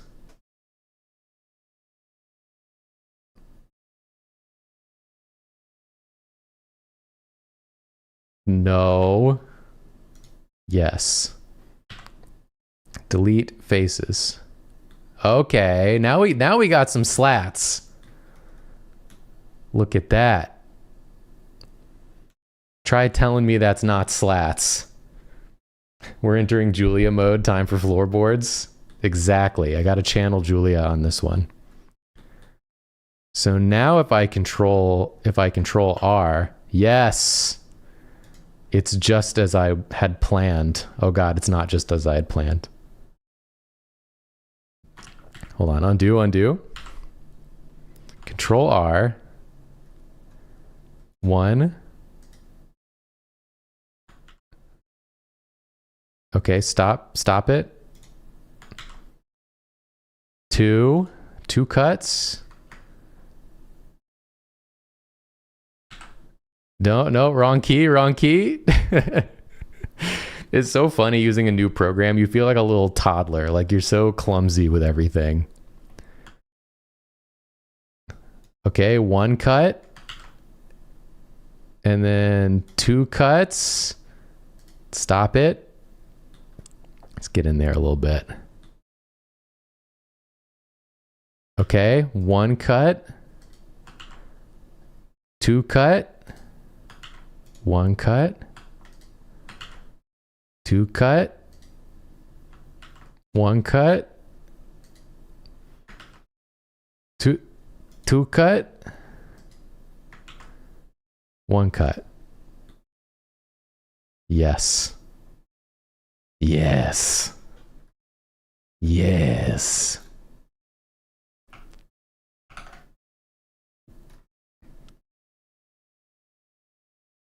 Control B to bevel and X to delete faces. Okay, select every cut, Control B to bevel, X to delete face. So that's what we did with the others thing. So we'll select the cut, we'll Control B, and we will make it a little big.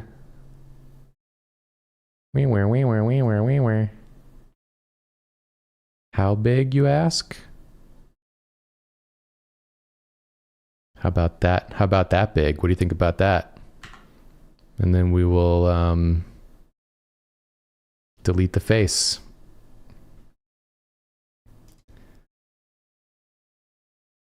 Oh, I should have, okay. I should have selected if I want them all to be the same, I need to select them all before I do the bevel.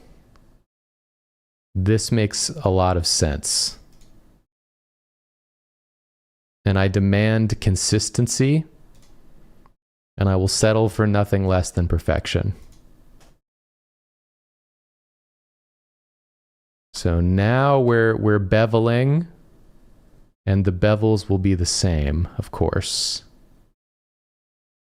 We'll go like that, and then we delete faces. Yes! It's looking like floorboards!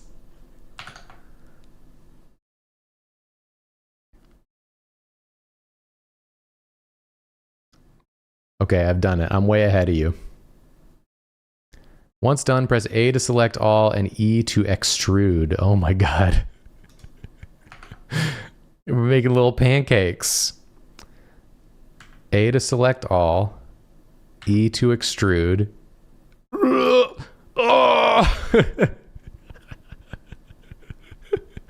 That's so upsetting looking.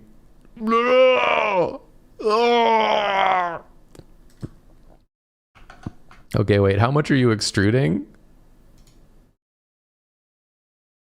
Just a little bit of extrude. We'll extrude like this much. And then we will take our mean bevel weight to 1. Oh god, that's not right. That's not right. What have I done? We'll take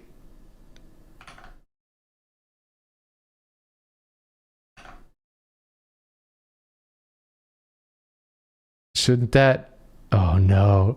Oh no, what am I missing? What am I missing? They're not right. They're ovals. They're flat ovals. What about the crease? Nope. What about this?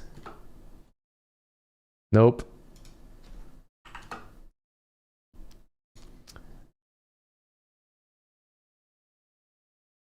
Is it...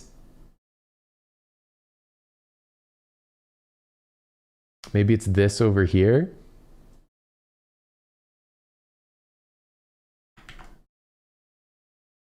No, it's not. Okay, de-extrude for a second.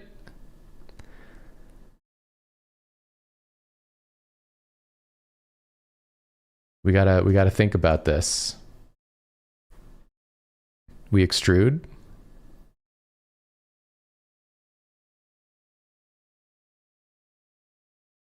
Mean bevel weight to 1. Okay, what am I missing? What am I missing? Let's see.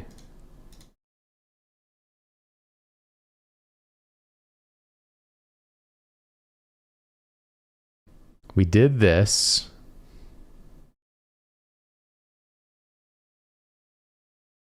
A to select all, E to extrude. Press A again. And drag the mean bevel weight to 1. I feel like that's what I did. Oh. That's not what I did. That's not what I did. I got to extrude them, then reselect, then mean bevel weight to 1. Yeah! Yes! Yes, yes, yes, yes! I had to unselect and then reselect. I was beveling the wrong thing.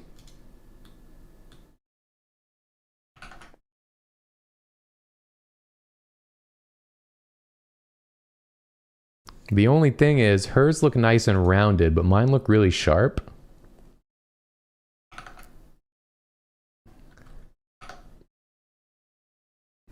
Why are you so sharp, bro?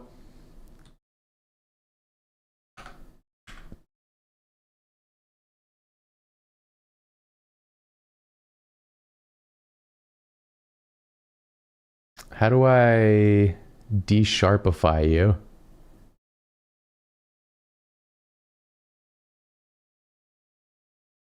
Oh, it's because of this, maybe. It's not because of that.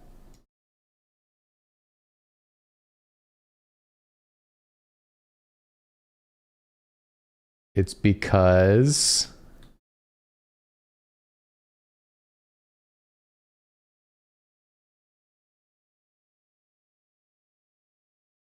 the crease? It's not because of the crease. Why are mine so sharp?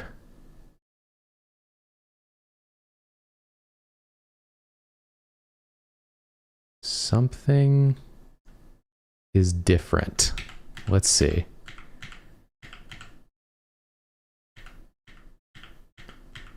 Take me all the way back. De-extrude me.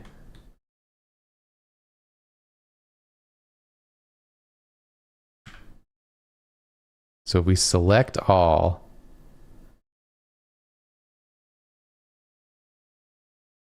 we select all,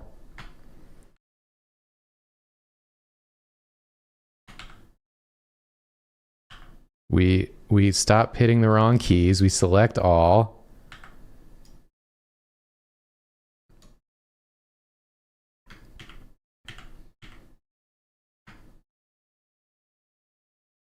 okay, wait.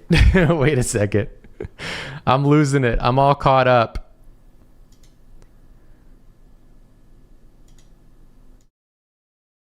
Yeah, deleted the faces, made the cuts.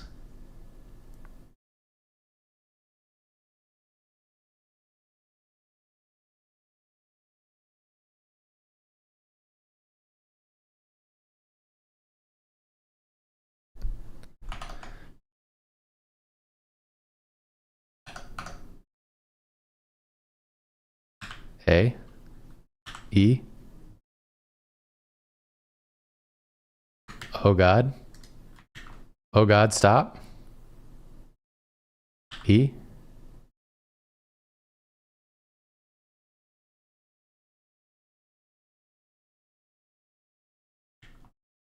I don't think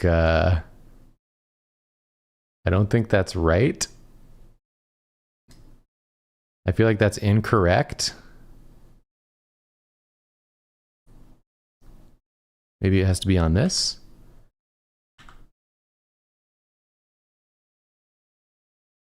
Oh no. Oh no. I feel like I'm losing it, chat. Wait, I gotta go back. I've done something wrong somewhere.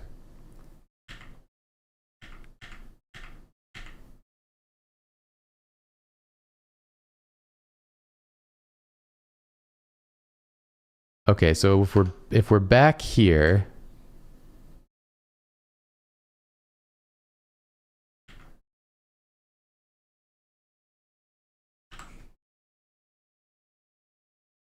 something ain't right.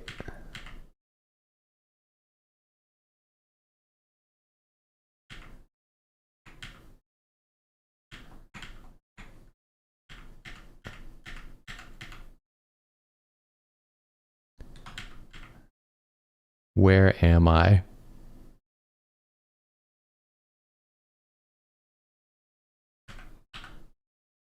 Okay, here we go. The blobs are back. The blobs have returned. All hope is not lost. Yes. They're smooth.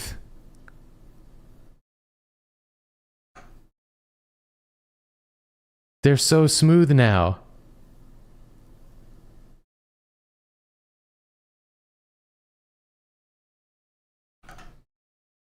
How smooth are they compared to yours?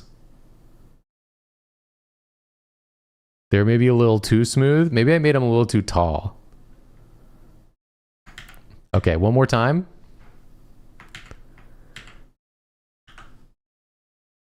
We're gonna extrude a little bit. Okay, that's looking like it. That's looking more like it. That's the stuff right there. They're not sharp anymore. They're nice and beveled. I think we're in the business now. I'm ready to continue. We have our wooden tiles. We're on to part 3. We're making a fridge. This is what we've been waiting for. This is what it's all been for. Kind of like rectangular chocolates. Yeah, they do look tasty, don't they? Okay. Take a little sippy.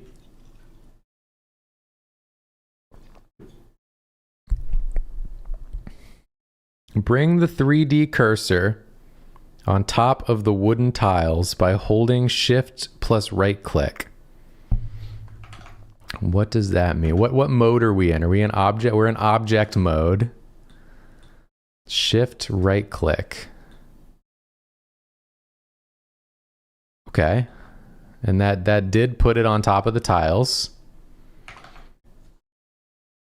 Then Shift A to add a new plane. It's A, of course, for a new plane.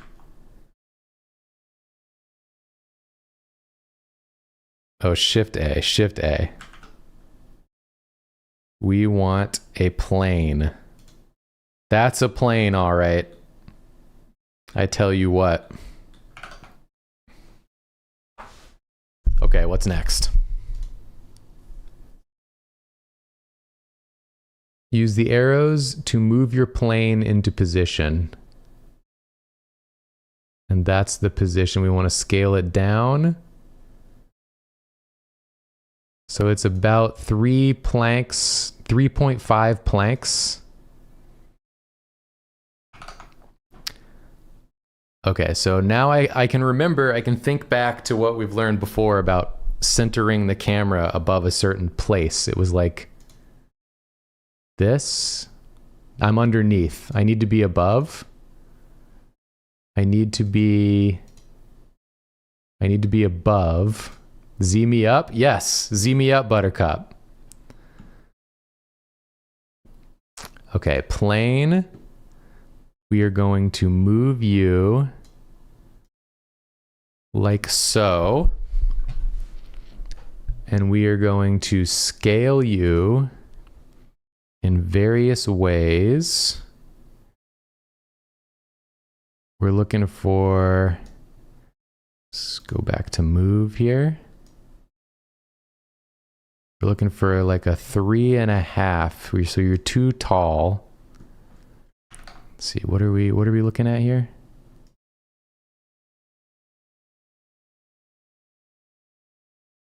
Yeah. So we're gonna scale you down a bit.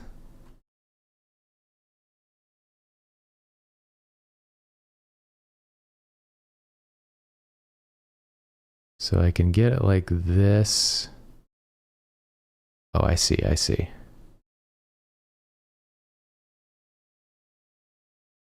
Still learning the controls a bit.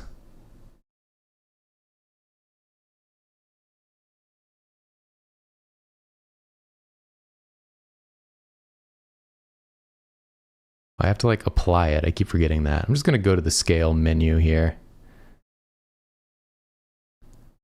Let's move it. Still a little too tall. Let's scale it. Let's move it. That's looking pretty good. Is the fridge going to rise from hell also? It certainly seems like it is.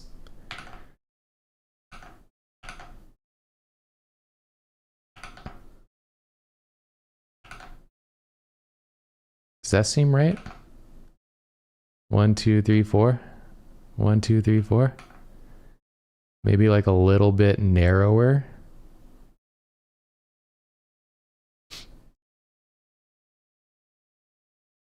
Yeah, something like that. Something. Don't you dare. Don't mess with me right now.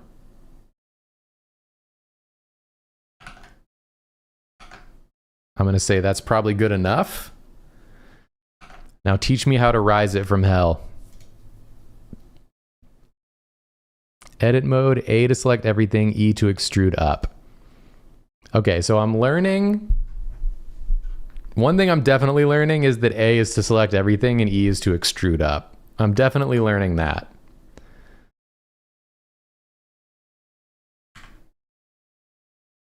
A, E. I got to be in edit mode. Edit mode. A, E. Scoop. I feel like I need to be looking at a different thing over here. Is there like what are you looking at? You're looking at the plain data menu. Dope sheet. What is dope sheet?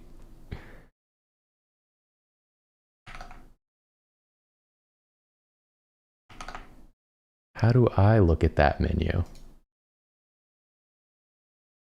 Properties.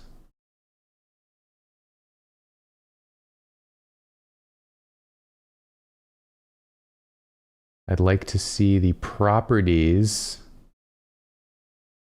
of the plane. Oh, it's this. Object. Okay, cool, cool, cool.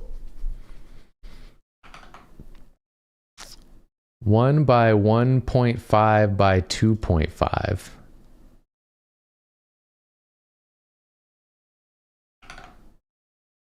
Okay.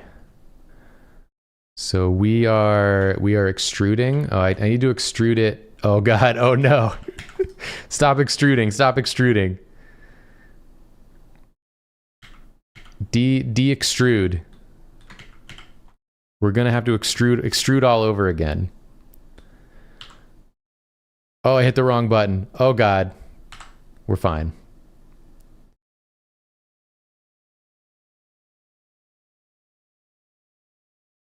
All right, I feel like I'm not seeing all of the information I would like to see, but I think this is pretty much right. That's right enough, if you ask me. For my money, that's right enough. I keep accidentally playing the animation timeline. Okay, Control 2 to add subdivision. Oh God, we're gonna make an egg.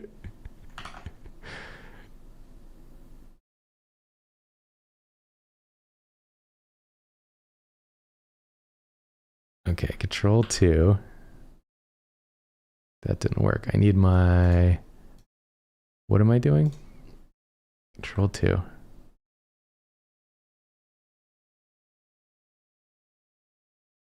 I need to help me. There we go. I had to be in object mode. I understand. I've created egg. I love looking at this little screen over here. It's like so ominous looking. It's just like egg in room.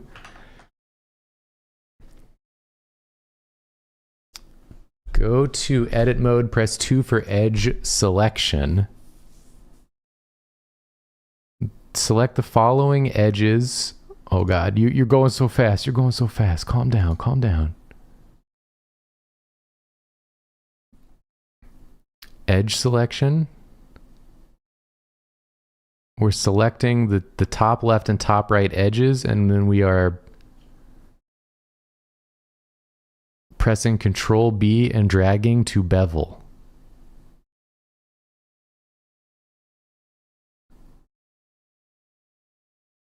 And then we're using the mouse wheel to increase the cut so we have round edges. Okay, so we want to go from egg to gravestone. Edit mode. We're on edge select. We are selecting the edges. We are pressing Control B to bevel. Then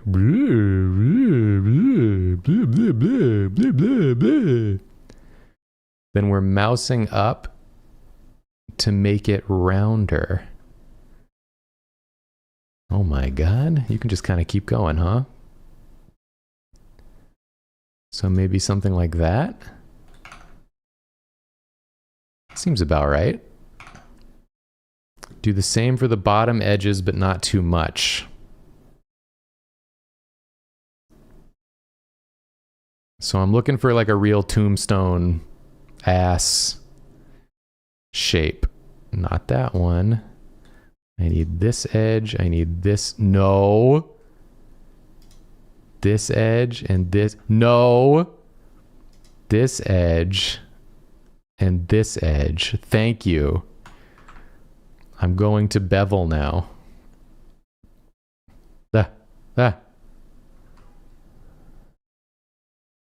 So maybe something like that. I feel like that's too many folds. I'm going to bevel. I'm going to reduce the number of folds.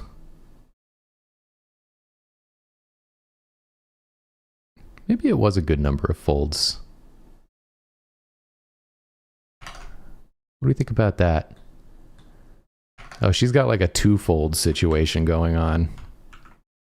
Okay. I mean, if you think two folds is all you need, then who am I to stop you?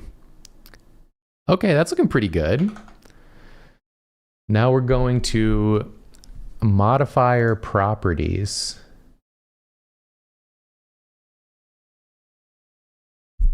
And we're adding a bevel modifier. So modifiers were here somewhere. There they are.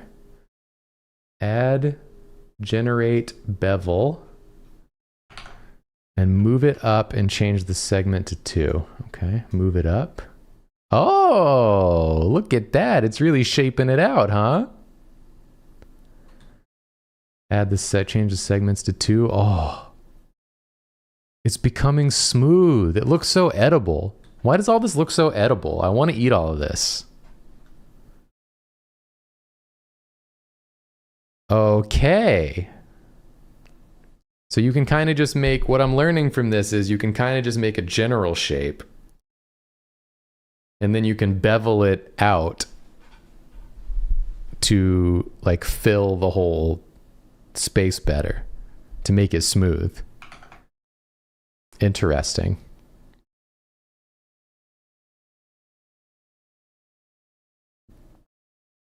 Okay. Right click, shade smooth. That's another thing I'm learning. Right click, shade smooth. From the object mode, shade smooth. That makes it real smooth. That makes you cha-cha real smooth. Okay. Edit mode, select the frontal face, and we're intruding. This is our first intrusion, chat.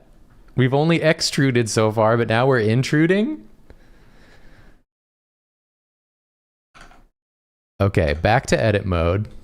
Face selection, frontal face, eye to intrude, and we are intruding.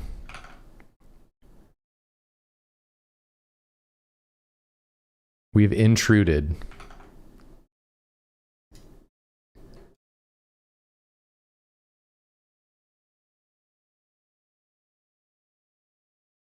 Shift Alt left click the outer area to select everything on the frontal face.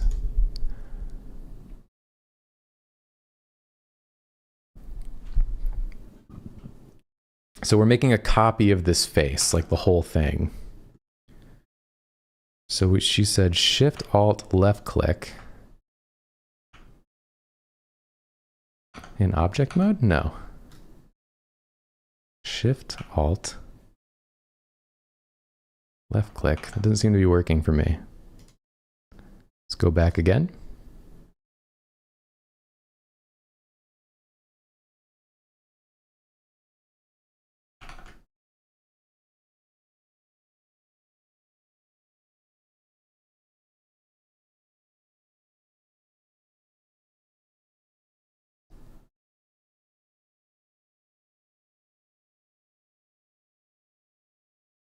Shift Alt.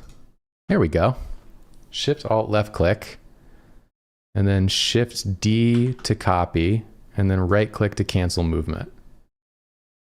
Okay, so we've made a copy that I assume is going to become the fridge door.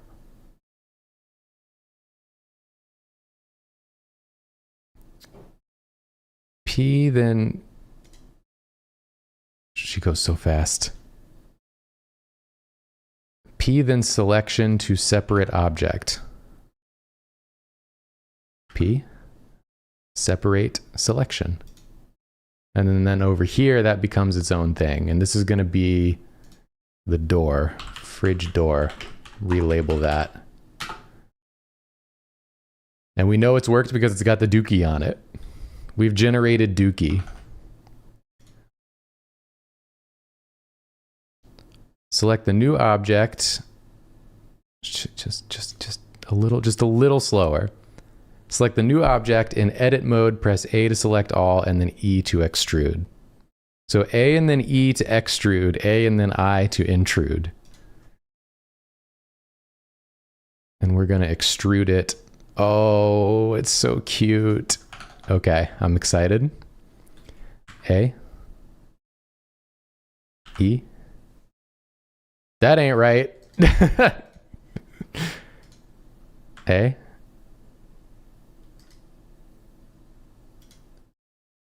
E. That ain't right. Wait. U. I just want U.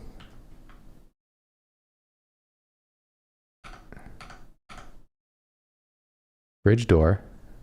A. E.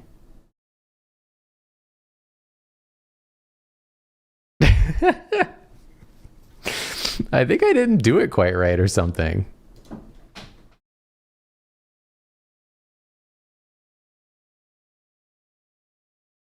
It should be this whole thing. A. Why? Why? Why? A.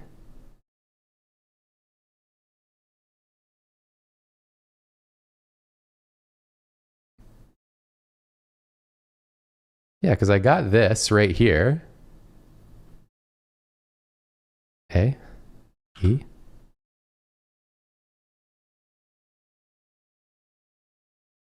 So then why?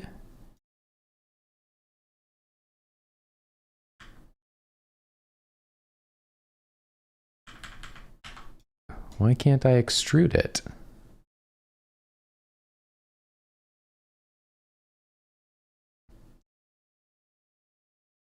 Did I separated it, right?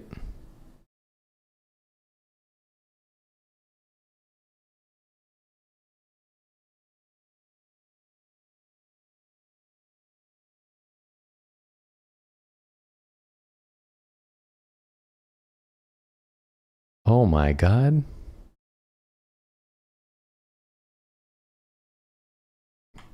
Okay. We're gonna have to figure out where we messed up.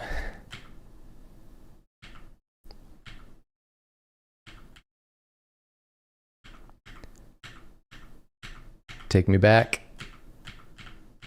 Take me all the way back.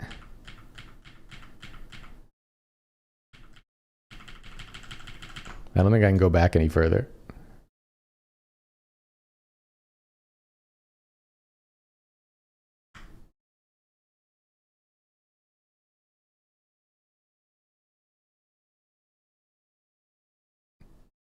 What is...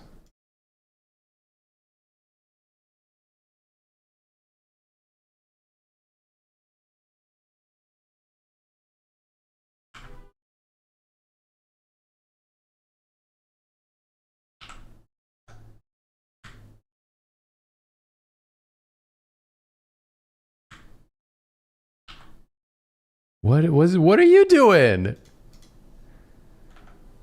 Am I crazy? Fridge door. Oh, now it wants to extrude. Oh God. Oh God.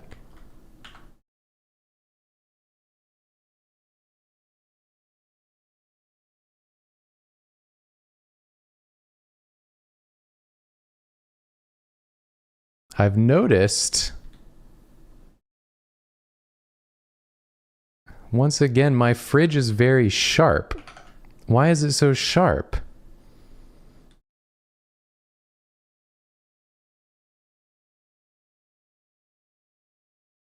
What did I do to make you so sharp?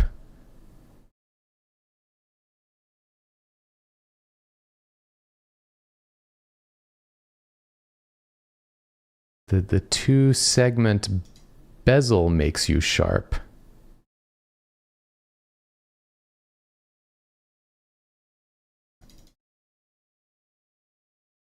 Does this do anything? I truly, oh. It doesn't once I get down there.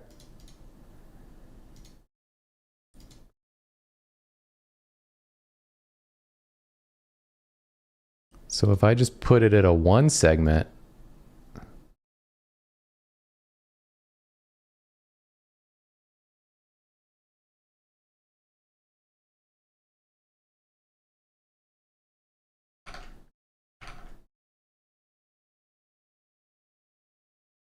interesting.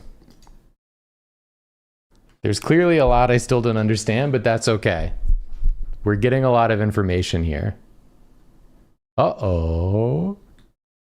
My vertices? Shape?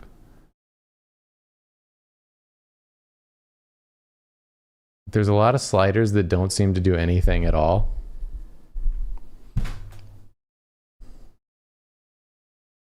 Oh, I gotta put it on limit method. Wait. Of course.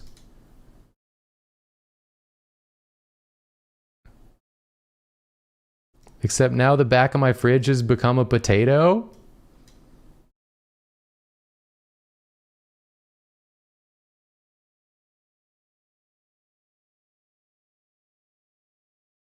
Why did the back of my fridge become a potato?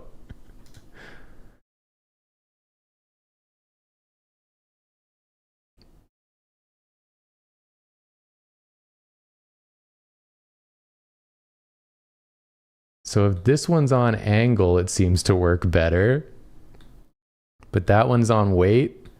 Does it show what hers are on? Hers are on angle.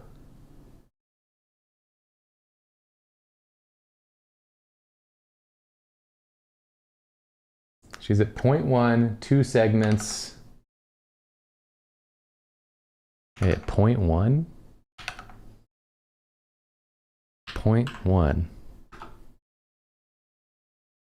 2 segments. Yeah, that makes mine really sharp for some reason. Or a potato. Those are my only 2 options.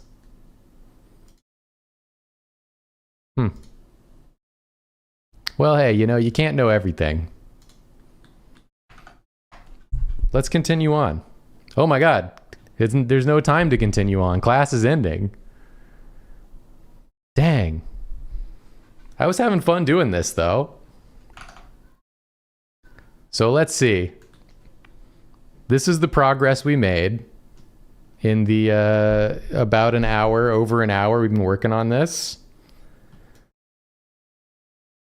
We did get a room with a fridge in it. So I'd say we pretty much did it. I mean, compare this to, you know, this is what we were going for. This is what we were aiming for, and we got this. So I would say we're pretty much, it's like 90% of the way there, I'd say. The other 10% is just like all the rest, but I think we've done most of it. But thanks everyone for hanging with me for this. I appreciate your support at the DrawClass tier, of course, and I hope if you're watching this later on the VOD channel, that seeing me sort of struggle and fumble through this will give you inspiration to struggle and fumble through whatever thing that you've been putting off learning because you've been worried about it or scared about it. There's nothing to be scared of. It's all just for fun. And the more you do any of it, the better you'll get, even if you don't fully understand everything you're doing at the beginning. Really, all that matters is that you're getting in there and trying and being consistent with that trying and giving yourself a break. And don't be too hard on yourself when you're trying to do stuff like this. It's hard for everyone at first, but keep trying and you'll get it. But that's going to be it for the class. If you are watching this later and you see, we usually try to update you on what our classes are going to be coming up each month. So keep an eye out for what our future classes will be. And if you want to be here live, like the lovely chatters who have been here the whole time, you can join at the learner tier on the Drawfee Patreon, even if it's just for 1 month for a specific class. But thanks everyone. Appreciate you all watching. And we'll see you all next time. Bye-bye.